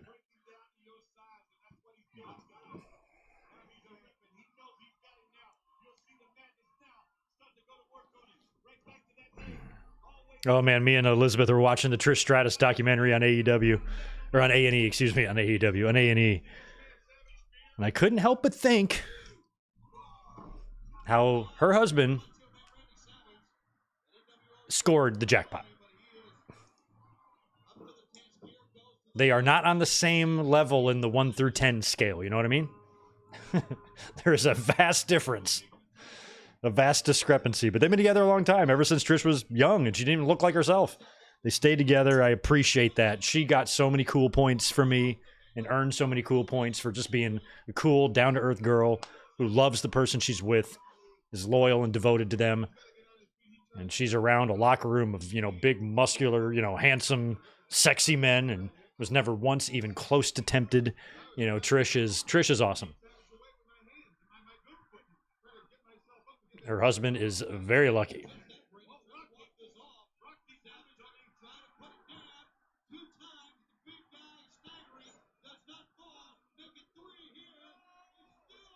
Imagine being the husband of somebody that's like, all I want to do is love you and be with you and have babies and make millions of dollars for us to spend. How do you feel about that?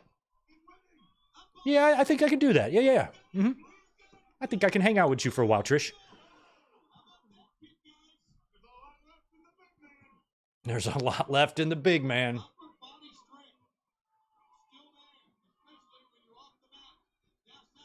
Nope. Jokey coming.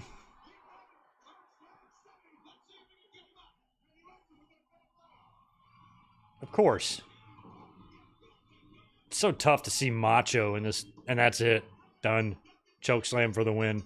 I was just about to say, it's tough to see Macho in this form, Elizabeth is hotter than ever, but Macho, it was tough for me as a fan, because he was my number 2 all time.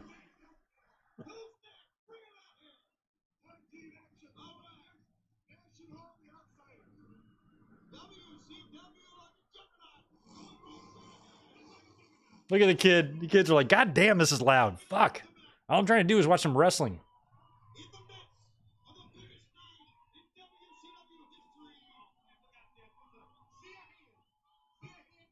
A sea of heads. All right. Giant beats Macho Man. God. A sea of heads. Ah, chokeslam. Got him by the Joey's apple.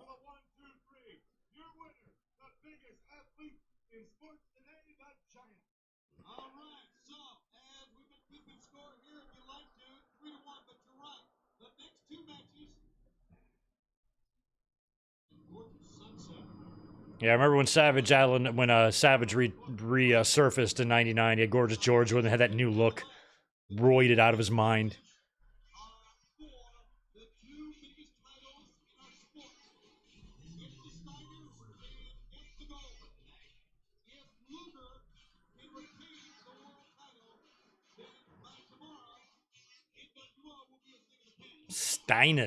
Steiners against Hall and Nash. Tag team championship match. All right.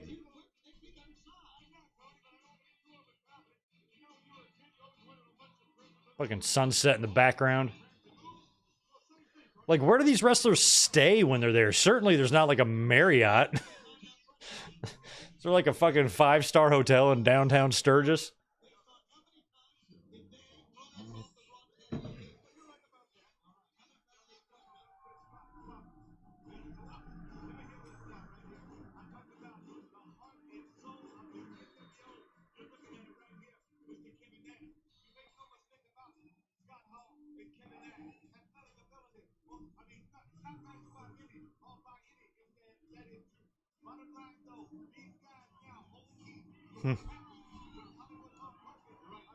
I don't know. I don't know how this was.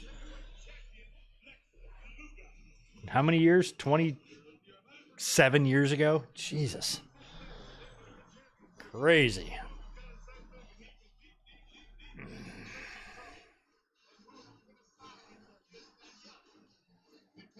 Sunset. Love that. I don't care where you are in the world.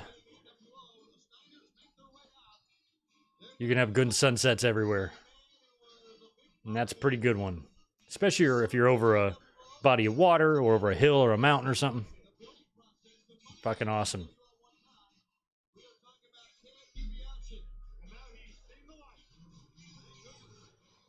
I got a great sunset every night. Every night at work, I watch the sunset right over the Pacific. It's fucking amazing. I'm very spoiled.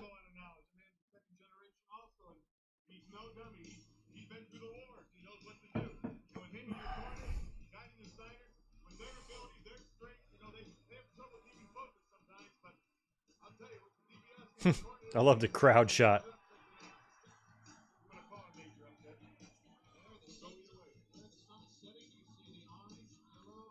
Yeah, the color contrasts are cool with the sun setting like that.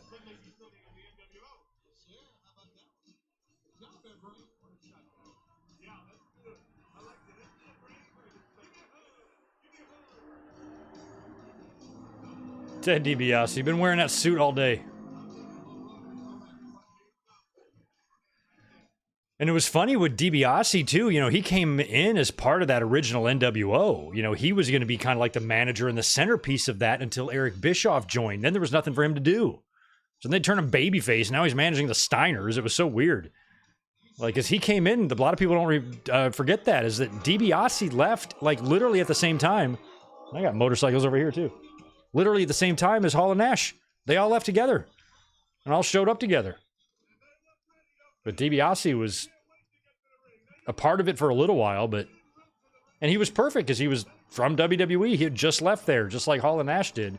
He made sense to be a part of that, but there was really no use for him once Bischoff joined.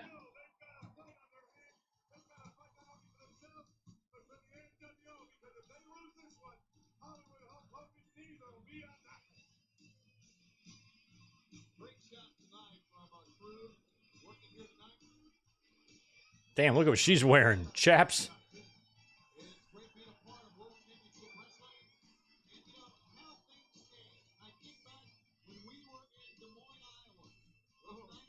won the World Tag Team Championship, defeating the Outsiders.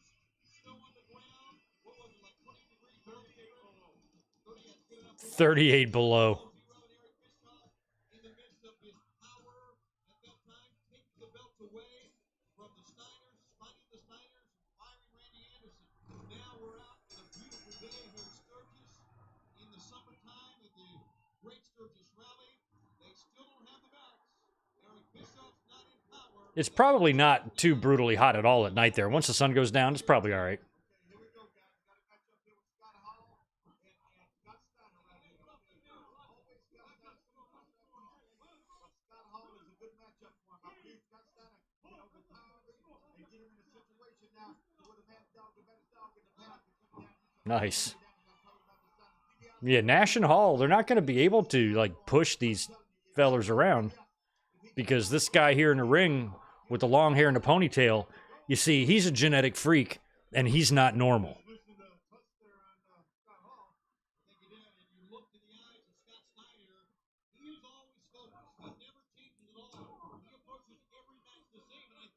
Steiner was just getting obscenely huge around this point.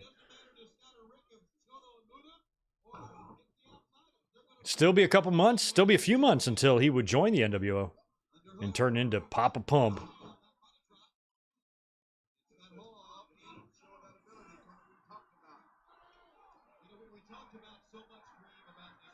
Colin, I just know it's 98. I can't remember when. We might have watched that too. I want to say Super Brawl. I feel like it's Super Brawl.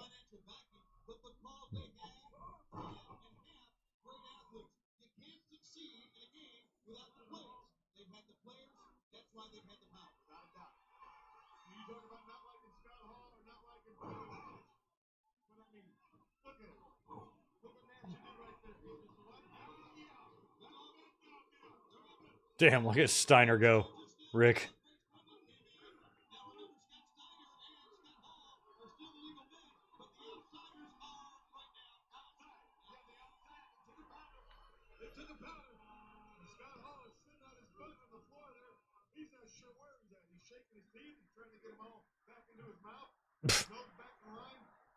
Bobby, you are a trip.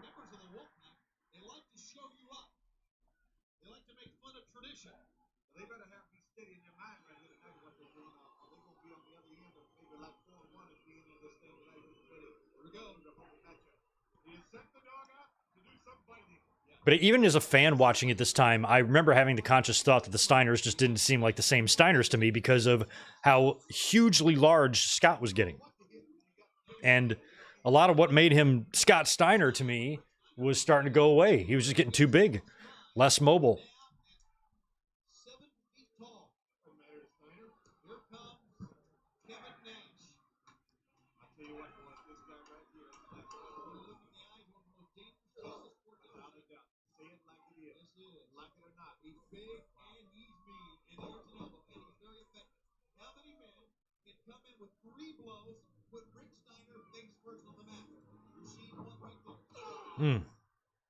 Kevin Nash is very large and very attractive.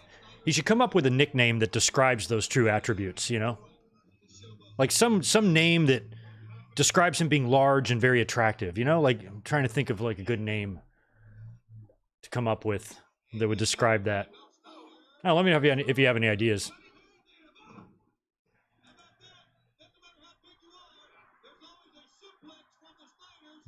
So there's always a suplex from the Steiners to be had, no matter what you're going through in life.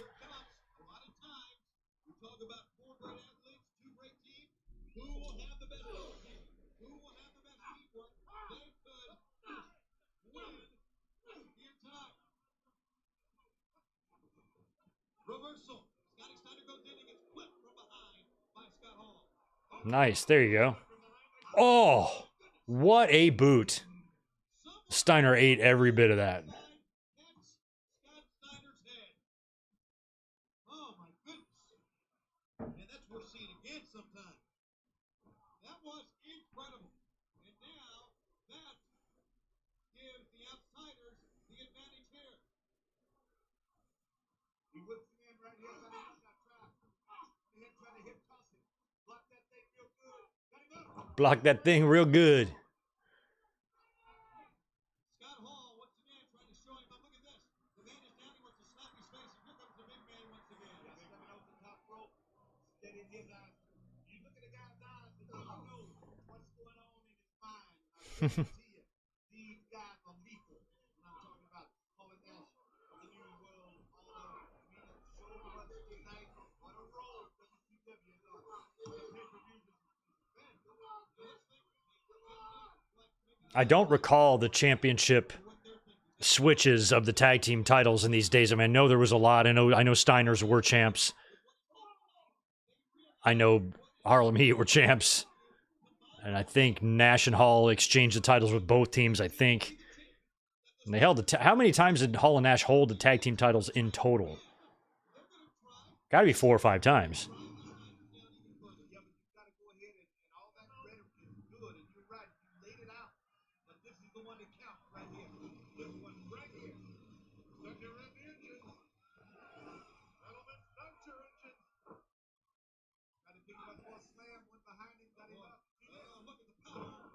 All 4 of these men were at SummerSlam 1993.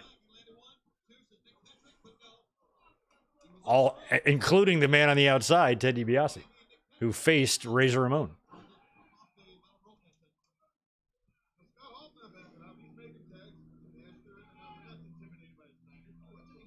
The sexy big guy. That sounds pretty good. I feel like you could simplify it, maybe, you know, come up with something a little like catchier. But that's a good start.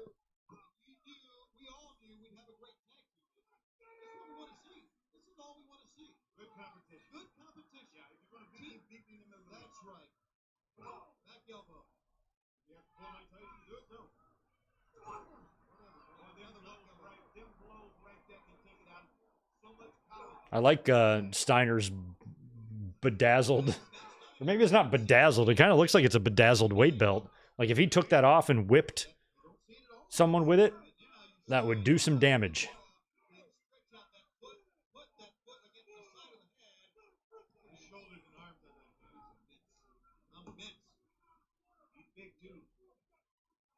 All that together. And there's another right there again. Go condos out there. I'll tell you what, taking the wind out of him too. Right there on that artery, hydrated artery up there, whatever you get that little side. Up there, you can't breathe, and plus that guy that hit you from the outside. This is the situation where he's at right now, down, not on his back. No tag, they switch. Good tag team. Well, what is DiBiase now? He's at a wreck. Yeah, DiBiase just losing his mind. He's kind of like looked like he was trying to distract the ref, but he was just pissed because the Steiners have got the extra man on the outside, but yet they're falling victim to all the KG referee distracting. It's not supposed to be that way.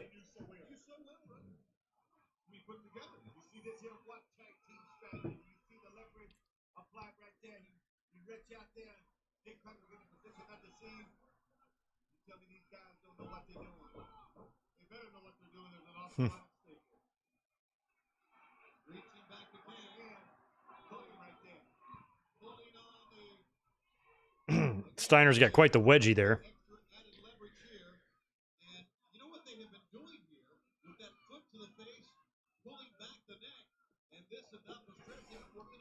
I mean, does it really help this much to grab your partner's hand during this?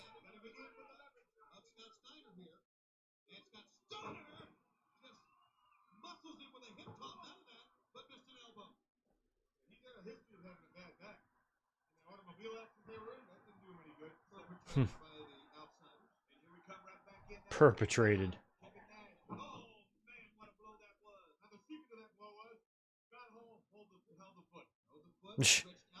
The secret to that blow.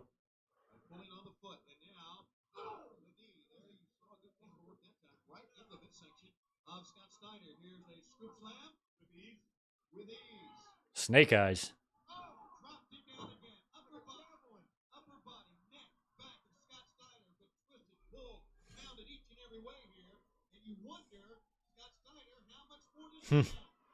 I don't know. I think Scott Steiner physically is more scarier as a Steiner brother, but Scott Steiner mentally is scarier as Big Papa Pump.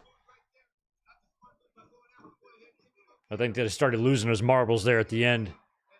But I think physically, peak Scott Steiner could beat the shit out of anybody, including Big Papa Pump.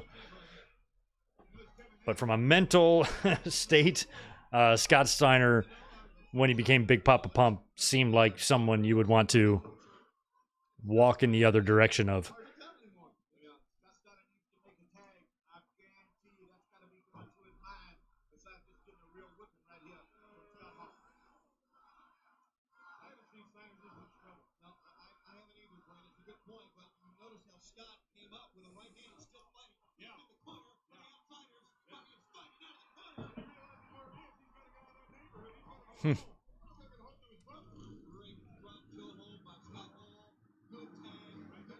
There's a lot of Michigan going on here between Nash and the Steiners.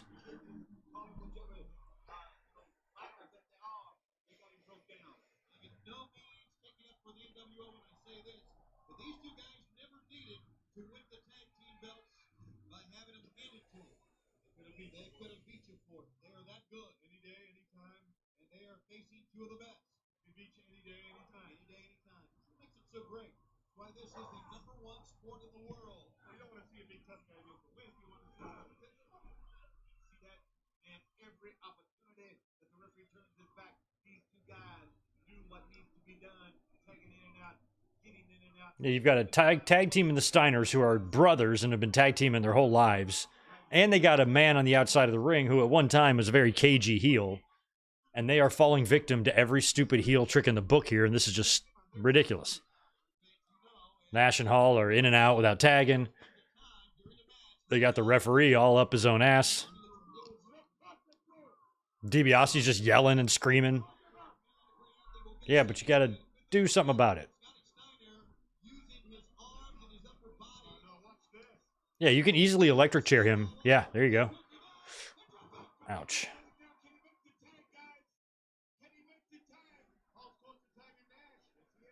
I liked the sound of WCW's ring mat way more than WWE's.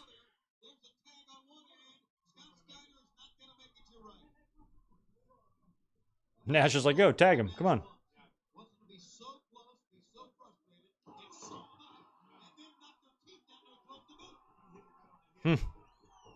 Fucking Hall.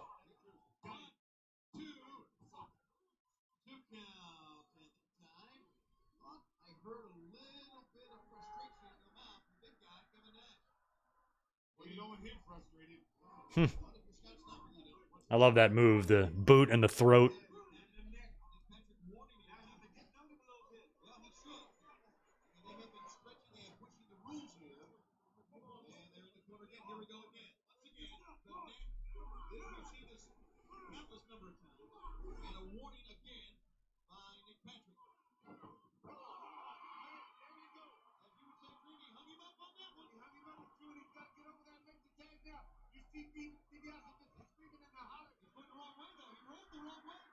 We're during the time period, right? Yeah, we definitely are.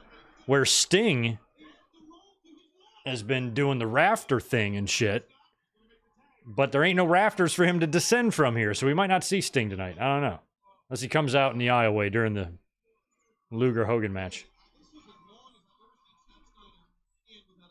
is as much punishment as I've ever seen him take.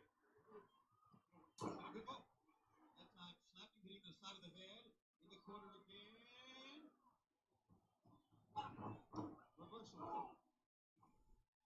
That goes down. That is Steiner. Nice. Scott loves that second rope bulldog. Insulting Rick again. What they do want to do is draw him in the ring so they can double team it. That's what they do. You know, if your partner's injured, how mad you can get. Think about it. Your partner and your brothers. That's right. If your partner's your brother, how much madder you can. There you go. Finally, the Steiners take advantage of the ref not paying attention. About time. This is something you should have been dominant.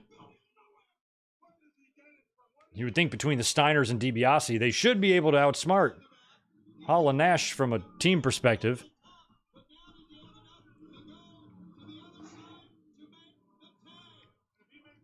I love that the motorcycles revving their engines caught Nash's attention. He's like, what the fuck? It's got to be distracting, especially if you're in the middle of, your closing couple of minutes here and you're trying to go home and you can't hear what you're calling.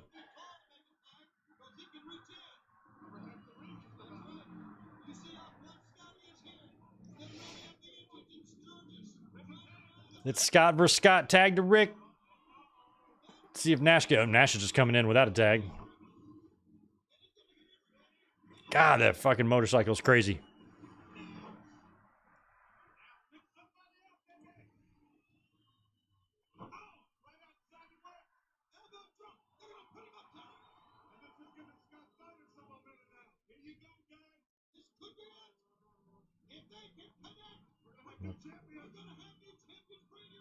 There it is. Big Steiner Bulldog. What's going to happen? Are they going to win this? Nope. Nash is going to pull the referee out. Yep.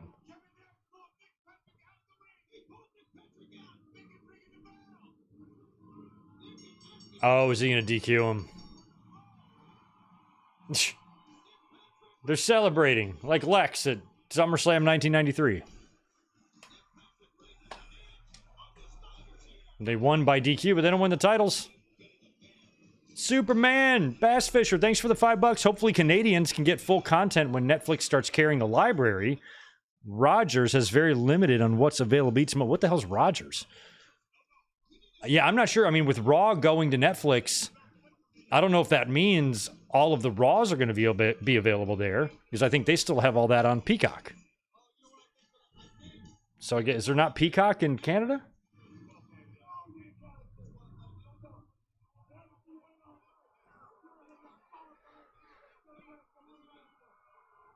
Yeah, DiBiase's about to blow his stack here. He's still pissed.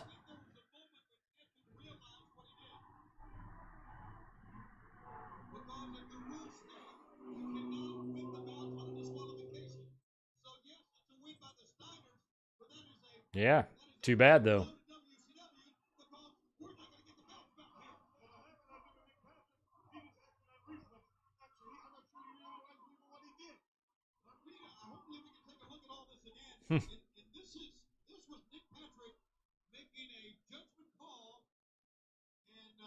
I mean, he rang the bell awfully quick just for that, when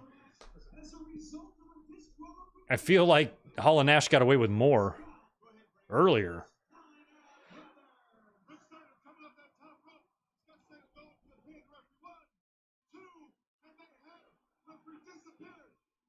Referee disappears.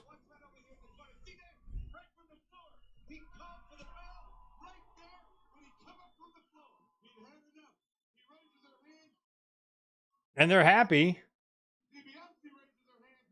Oh, they think they...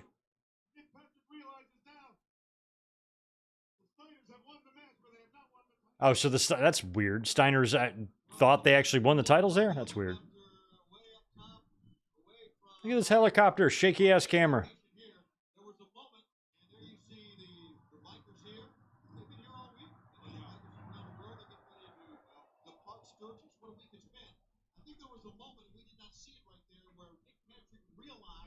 What he had done. Yeah. He made the call that he had to make. It was instinct because he is a fine referee with the hands on the referee. That's right. And he realized that by making the decision, the Steiners did not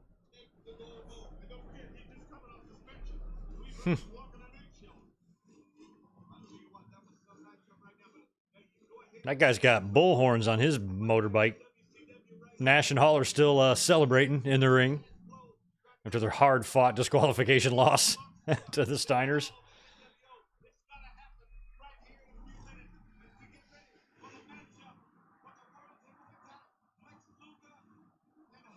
Lex Luger and Hollywood. Oh, Rogers owns Sportsnet. Okay, what's Sportsnet? I'm kidding. I'm just an American down here.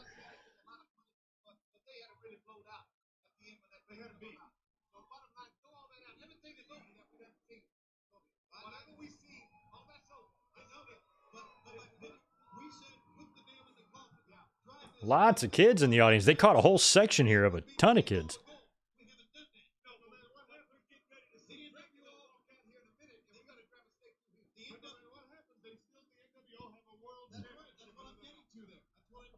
Lex Luger had a big one Monday, and he's got a bigger one tonight. He'll come in as the champion as we go to the ring, and Michael Buffer. What is Michael? Tell me he's not wearing it. He is. Oh my God, Buffer. Hey, he said Hog Wild. It's Road Wild, dummy.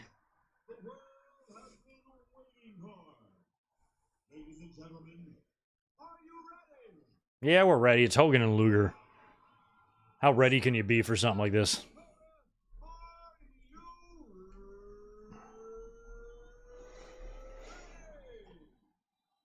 Okay, so you pay $35 a month to get the PLEs. Interesting. That's high. But I guess it's not just for the PLEs. You also get the channels or something, right? But because $35 a month for PLEs, that's almost what PLEs were costing. Interesting. I wish it was just all one thing for every country. That way we can all watch on the same damn shit, right? Or at least Canada and America here, in the US. All of North America having the same would be helpful. Why don't we merge? Why don't we just become one country? Y'all want to come to our country and be us? You want to be Americans? We'll rename the entire country. Oh, I know. The Can-Am Connection. That will be great. Y'all are going to have to be Tom Zink. We're going to be Martel. But we're down to do it. And if you guys decide you want out, no problem. We're going to merge with Mexico, and they're going to be Tito Santana. We'll rename our country Strike Force.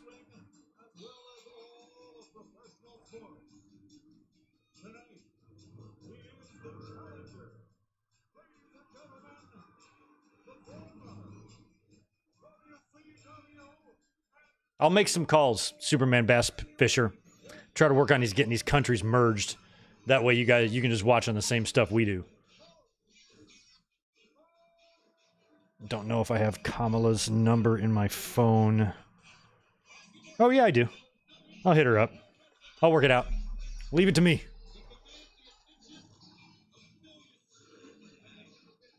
Hogan, you got no belt, bro.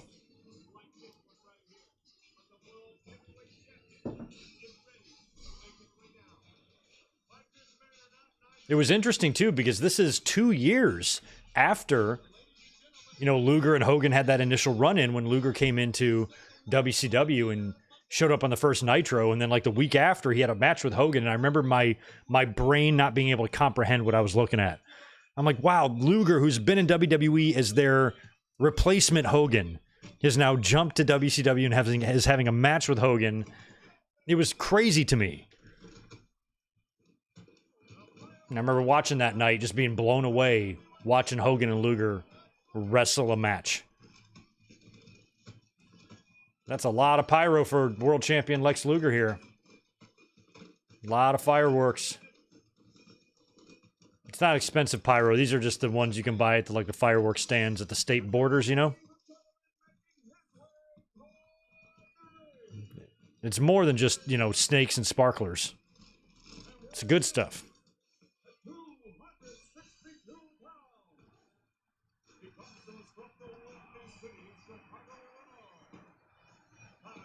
Yeah, Alexa's theme was the WWF Hotline theme. I remember that. Must be some public domain music.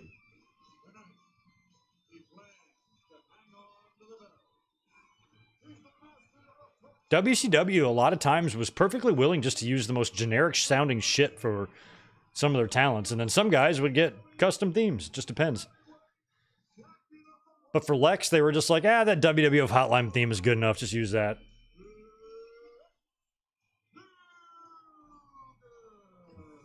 I didn't like the theme that he used, any of his themes in WWE, to be honest. But the one he used as a babyface that he debuted at WrestleMania 10, I didn't like that theme either. I thought it kind of sucked. I didn't like it until they merged it with Davey Boy's song when they were briefly the Allied Powers. I thought that was a great theme. It sounded good. It made Luger's theme sound better.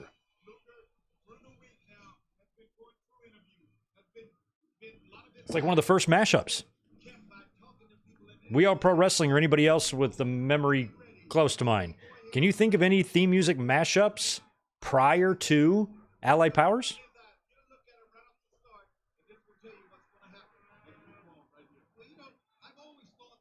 I can't think of one.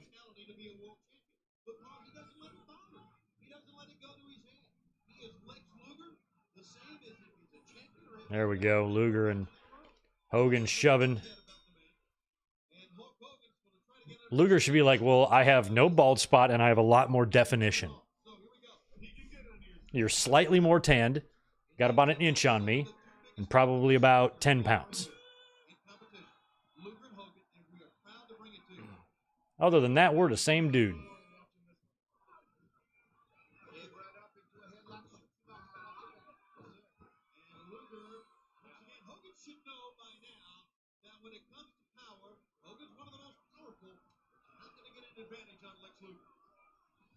As over as the NWO was, you know, they had some good baby faces going up against it in these early days. You know, the Giant was the first victim, but this Luger shit did get over. That world title win on Nitro was huge. Then you had Sting, you know, but I mean, the biggest, you know, star I think they really made would have been Goldberg.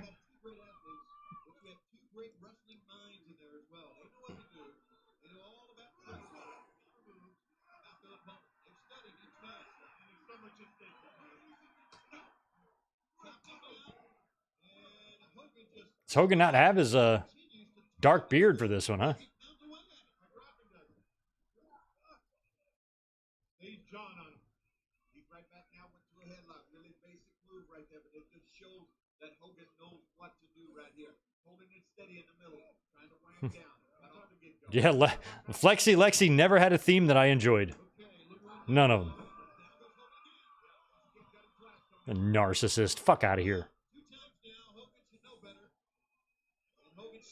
I love how he miraculously doesn't have to wear the... Does he still have the plate in his arm?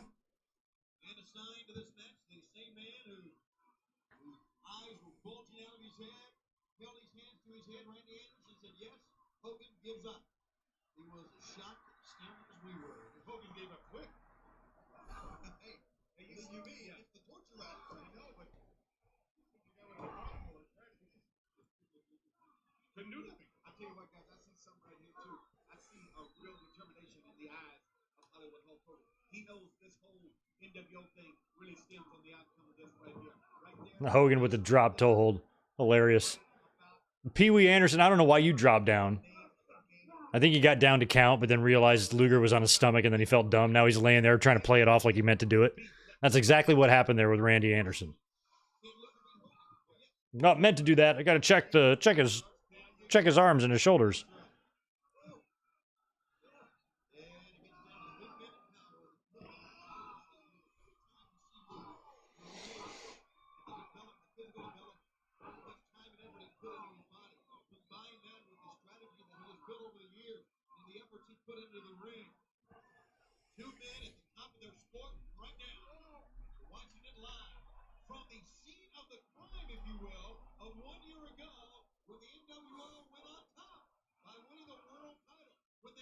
Yeah, Hogan might have been doing a movie. That's possible. God, what would it have been? I think we'd already suffered through Santa with Muscles, right? Or maybe y'all did. I never did. I've never seen any of Hogan's movies except for No Holds Barred. Never saw Suburban Commando. Never saw... I saw the Undertaker clip in Suburban Commando. Never saw Santa with Muscles. What else did he do? I never saw Mr. Nanny. Never saw Mr. Nanny. I just can't watch that shit, and I'm not gonna. Never seen The Marine or any Marines. Never seen The Chaperone. Never saw See No Evil. Never saw the one Edge did.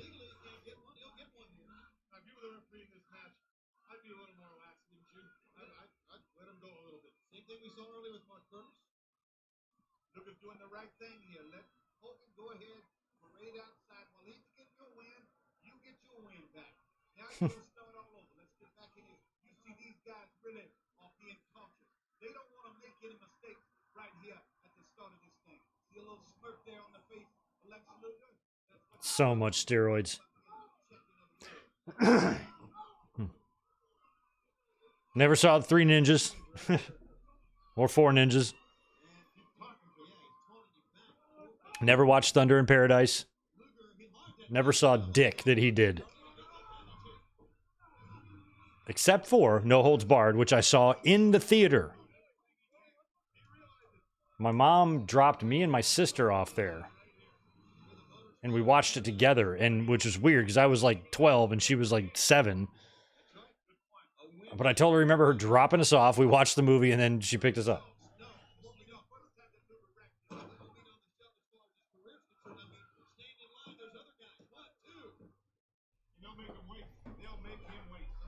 They'll make him wait.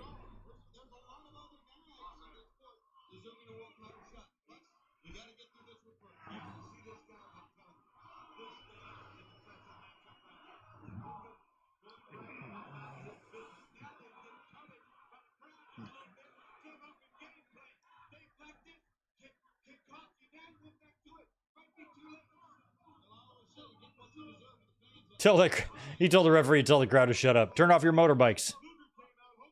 It's extremely annoying. I think it's safe to say this will probably be the only Road Wild we ever watch. I don't know if y'all can talk me into another one. Unless we really roll. Probably next year. Next August. Luckily next week, 1 week from tonight, we're going to be watching All In. Matter of fact, I'm going to work on my links for that tonight. So, check the channel. This week, you'll see all of your All In information up.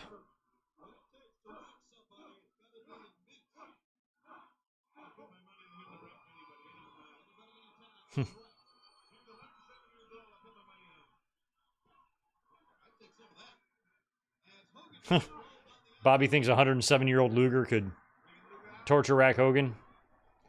Nope. I had a little moment with Luger at WrestleCon last year because I wore my Miss Elizabeth shirt. And I didn't meet him, but we kind of made eye contact and smiled. He was cool.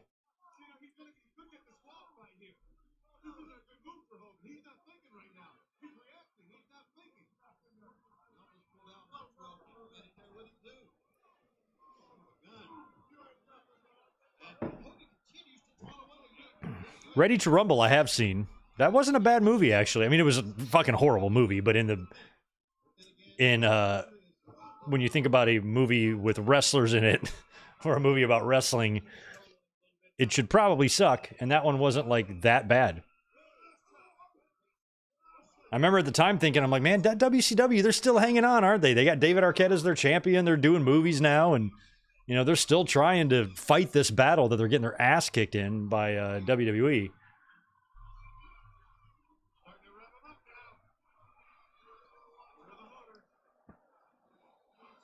But a lot of wrestlers got spots in that movie. I think Canyon was Oliver Platt's stunt double, and you had like Saturn and Sid and Goldberg, right? And everybody was in the movie. All the current wrestlers. Bam Bam was in there.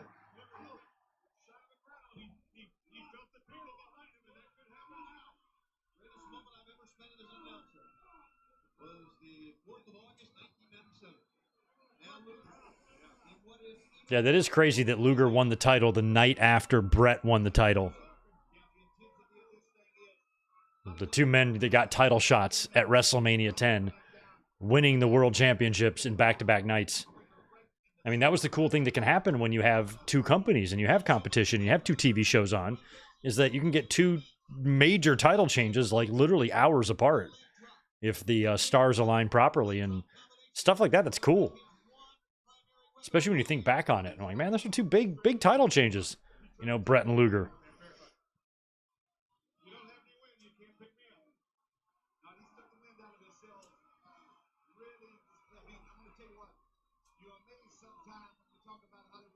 The old bear hug. Fucking 1997. We're still bear hugging people in main events.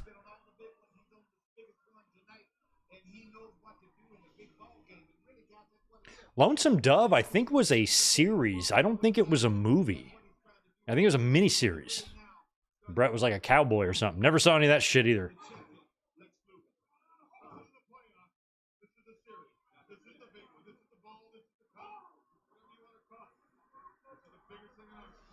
Primarily because seeing Brett in Western gear might just be a little bit too sexy for me to handle, you know?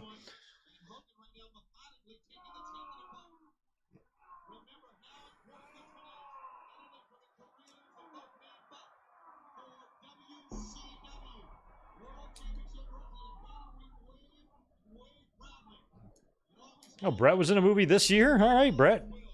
Brett's the best.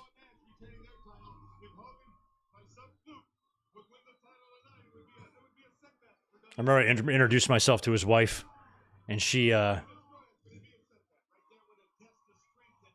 was like, I'm just trying to just saying hello, that's all. But she kind of like gave me like a funny vibe, like she was freaked out by me like saying hello. I'm like, it's all good. I'm just saying hi. That's all. Don't worry about it. I'm not some weirdo. I'm not gonna cut you. Just want to be like, what's up? It's nice to meet you. Big fan of your husband. Hope you are well. Take care. Literally, that's all. And she was like, oh, okay, very nice. I'm like, I'm not weird. What the fuck? I'm totes normal.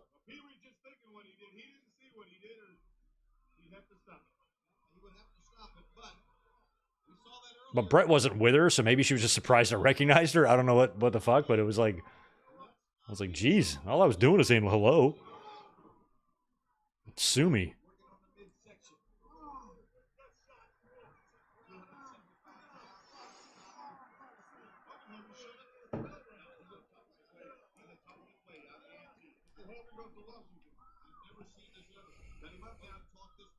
Oh, the movie is called Stalker. Why? And they cast Brett, not Barry Windham. Missed opportunity there.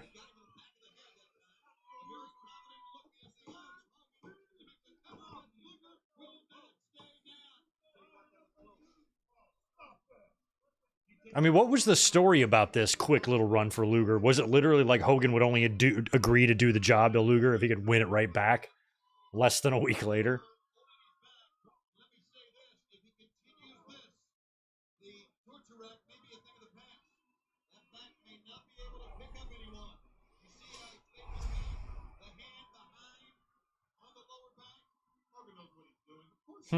Hogan knows what he's doing.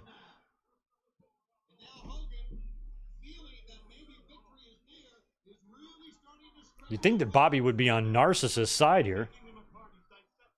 He once was virtually the manager of one guy and has had a lifelong hatred for the other.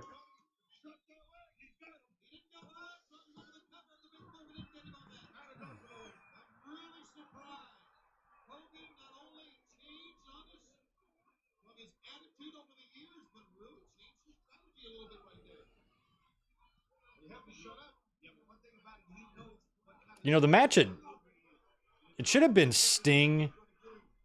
The core WCW crew to go up against the NWO should have been Sting, Luger, Flair, and like the Steiners and DDP and I think who else. And then I think like Savage should have joined the NWO. Like I think Savage should have joined. I think Savage should not have been on the opposite side of the Bash at the Beach match when the NWO formed. He shouldn't have been nowhere around that. He should have joined the NWO after the fact and made it like a WWE faction. And then have all the WCW Classic guys against them.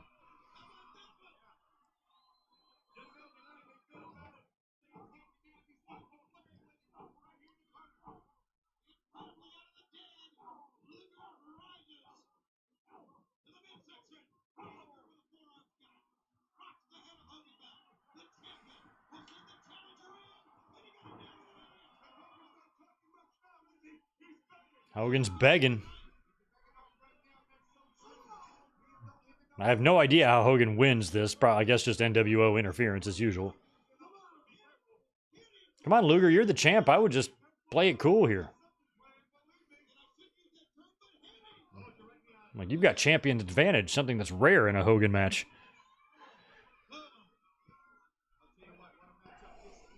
I think Piper should have joined the fucking NWO too. I would have had everybody just be WWE guys, like Piper, Savage, Hogan, Hall, Nash.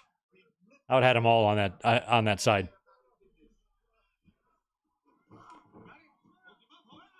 Might have been easier if some of the other WCW talent hadn't left for WWE, like if like Steve Austin, Vader, Foley, Dustin, even Mark Marrow. You know, they were all in WWE. You put them in WCW, you know, and go up against these WWE invaders. Might have been fun.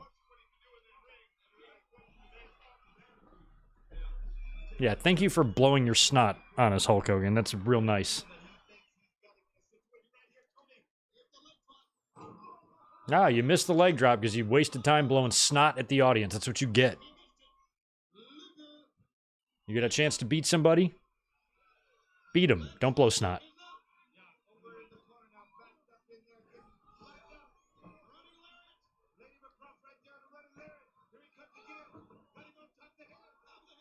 Who's this? Oh, it's Buffy. It's Buffy the Bagwell Slayer. Oh, now Syxx is in there. Fucking Norton? Nash? Everybody's here. Okay, so the whole damn faction is going to interfere. Oh, that's funny. He threw Syxx. That was in his promo when he debuted on Nitro. He said, I'm sick and tired of playing with little kids. That's who he was talking about. The 1, 2, 3 kid.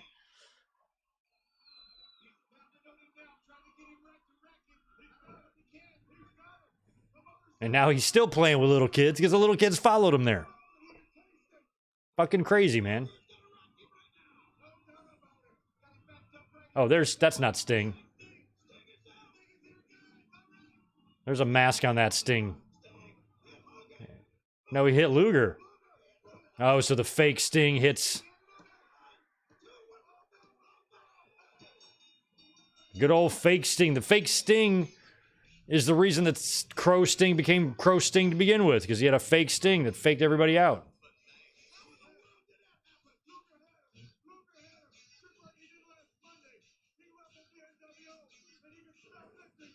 Luger did take out everybody. He fended off all of the interference. And then it was fake Sting with the bat to the back. Did Luger in, and after just a few days, Hogan's got his belt back. So it looks like they cleaned it off. They cleaned off the paint. Does that mean they repaint it on the second straight Road Wild? Because when Hogan beat the Giant the previous year, that's the night that they painted it, right? Then he wins it back 1 year later. Okay, they're going to get out of there before he gets hit. But yeah, because that might not be soda and soda bottles. That might be, or soda cans. That might be beer bottles.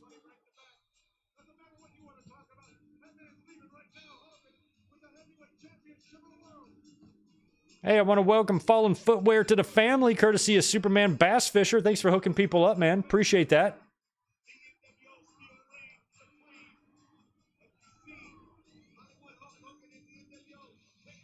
Barry, what's up? Just saw someone got Punk to sign a replica belt at an event.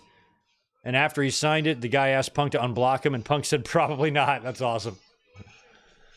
WWE's, they're in town for that New York City Fanatics Fest thing, and they've been the best performers there. All their talents sold out all their signings, and WWE's kicking ass at that thing. Drew McIntyre today did a CM Punk entrance at the little fantasy thing they had set up. Funny stuff.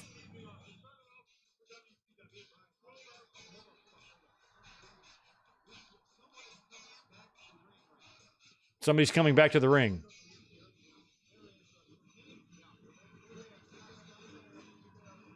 Look at Hennig and Luger. They've had their problems. This is real bad, guys. I mean, yeah, there is some time. There's like 5 minutes left in the show, so what are they doing here? They just going to talk?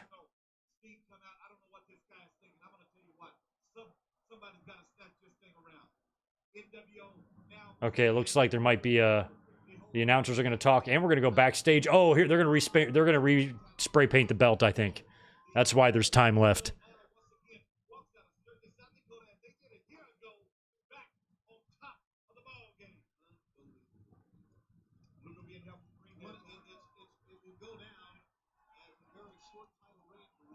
It'll go down as a very short title reign. That it was. But at least he was a holder of the... Is Hennig laughing in the background? But he did get to hold the big gold. Not many men have held the big gold. Ha! Luke, you guys suck. God, you guys suck at this. Luger just looked right at the camera and then looked back down like, oh shit, I'm supposed to be selling. Ugh.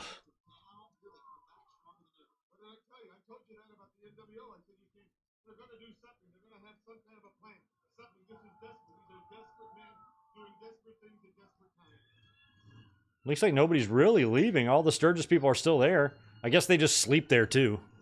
Like when the wrestling's over, you just lay in the dirt and go sleep till next day.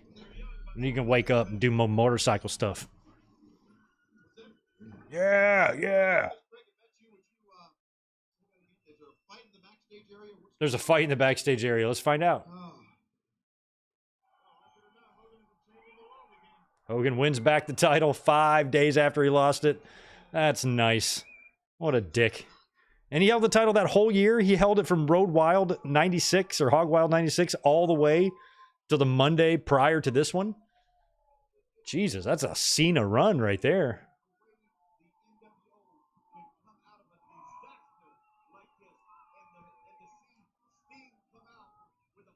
Dana White stopped by your bar last night? That's awesome. I do not like him, but that's cool that he came in. I think he's a fucking asshole. That's cool, though. Should have had a little impromptu power slap match or something. Look at Tony Schiavone. Schiavone is so distraught.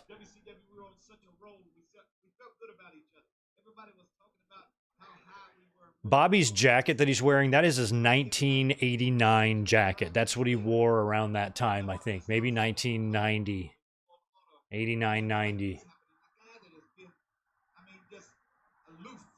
He's been aloof.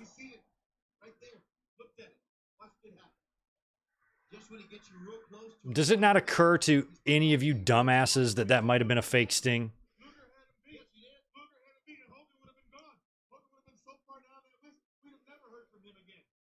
Yeah, Dusty's outfit, that's what I aspire to wear for the rest of my life. I want to have the type of life that'll allow me just to wear that wherever I go.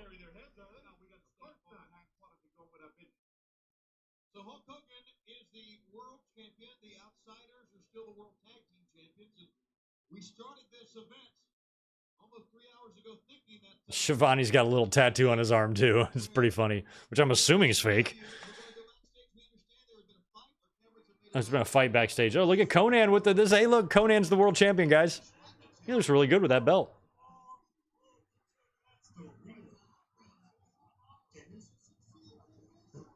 Oh, and Dennis is there? Dennis made the trip to Sturgis?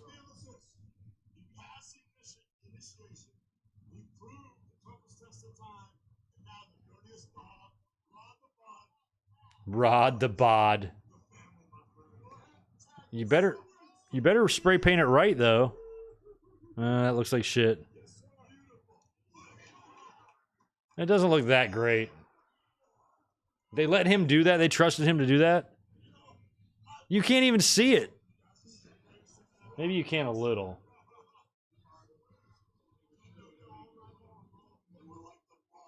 Spray painting the title. Fucking TNT title looks kind of cool. I kind of like what Jack Perry did to it. Y'all see that on Collision? It's kind of like a darker, murkier looking... Looks like it's been buried in the woods for 9 years or something.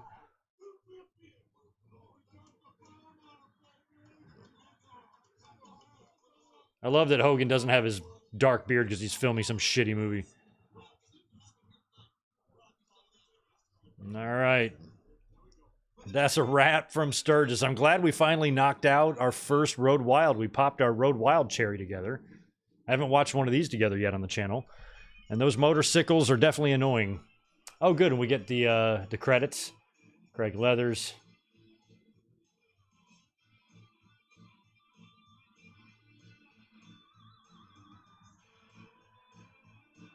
Paul Bush.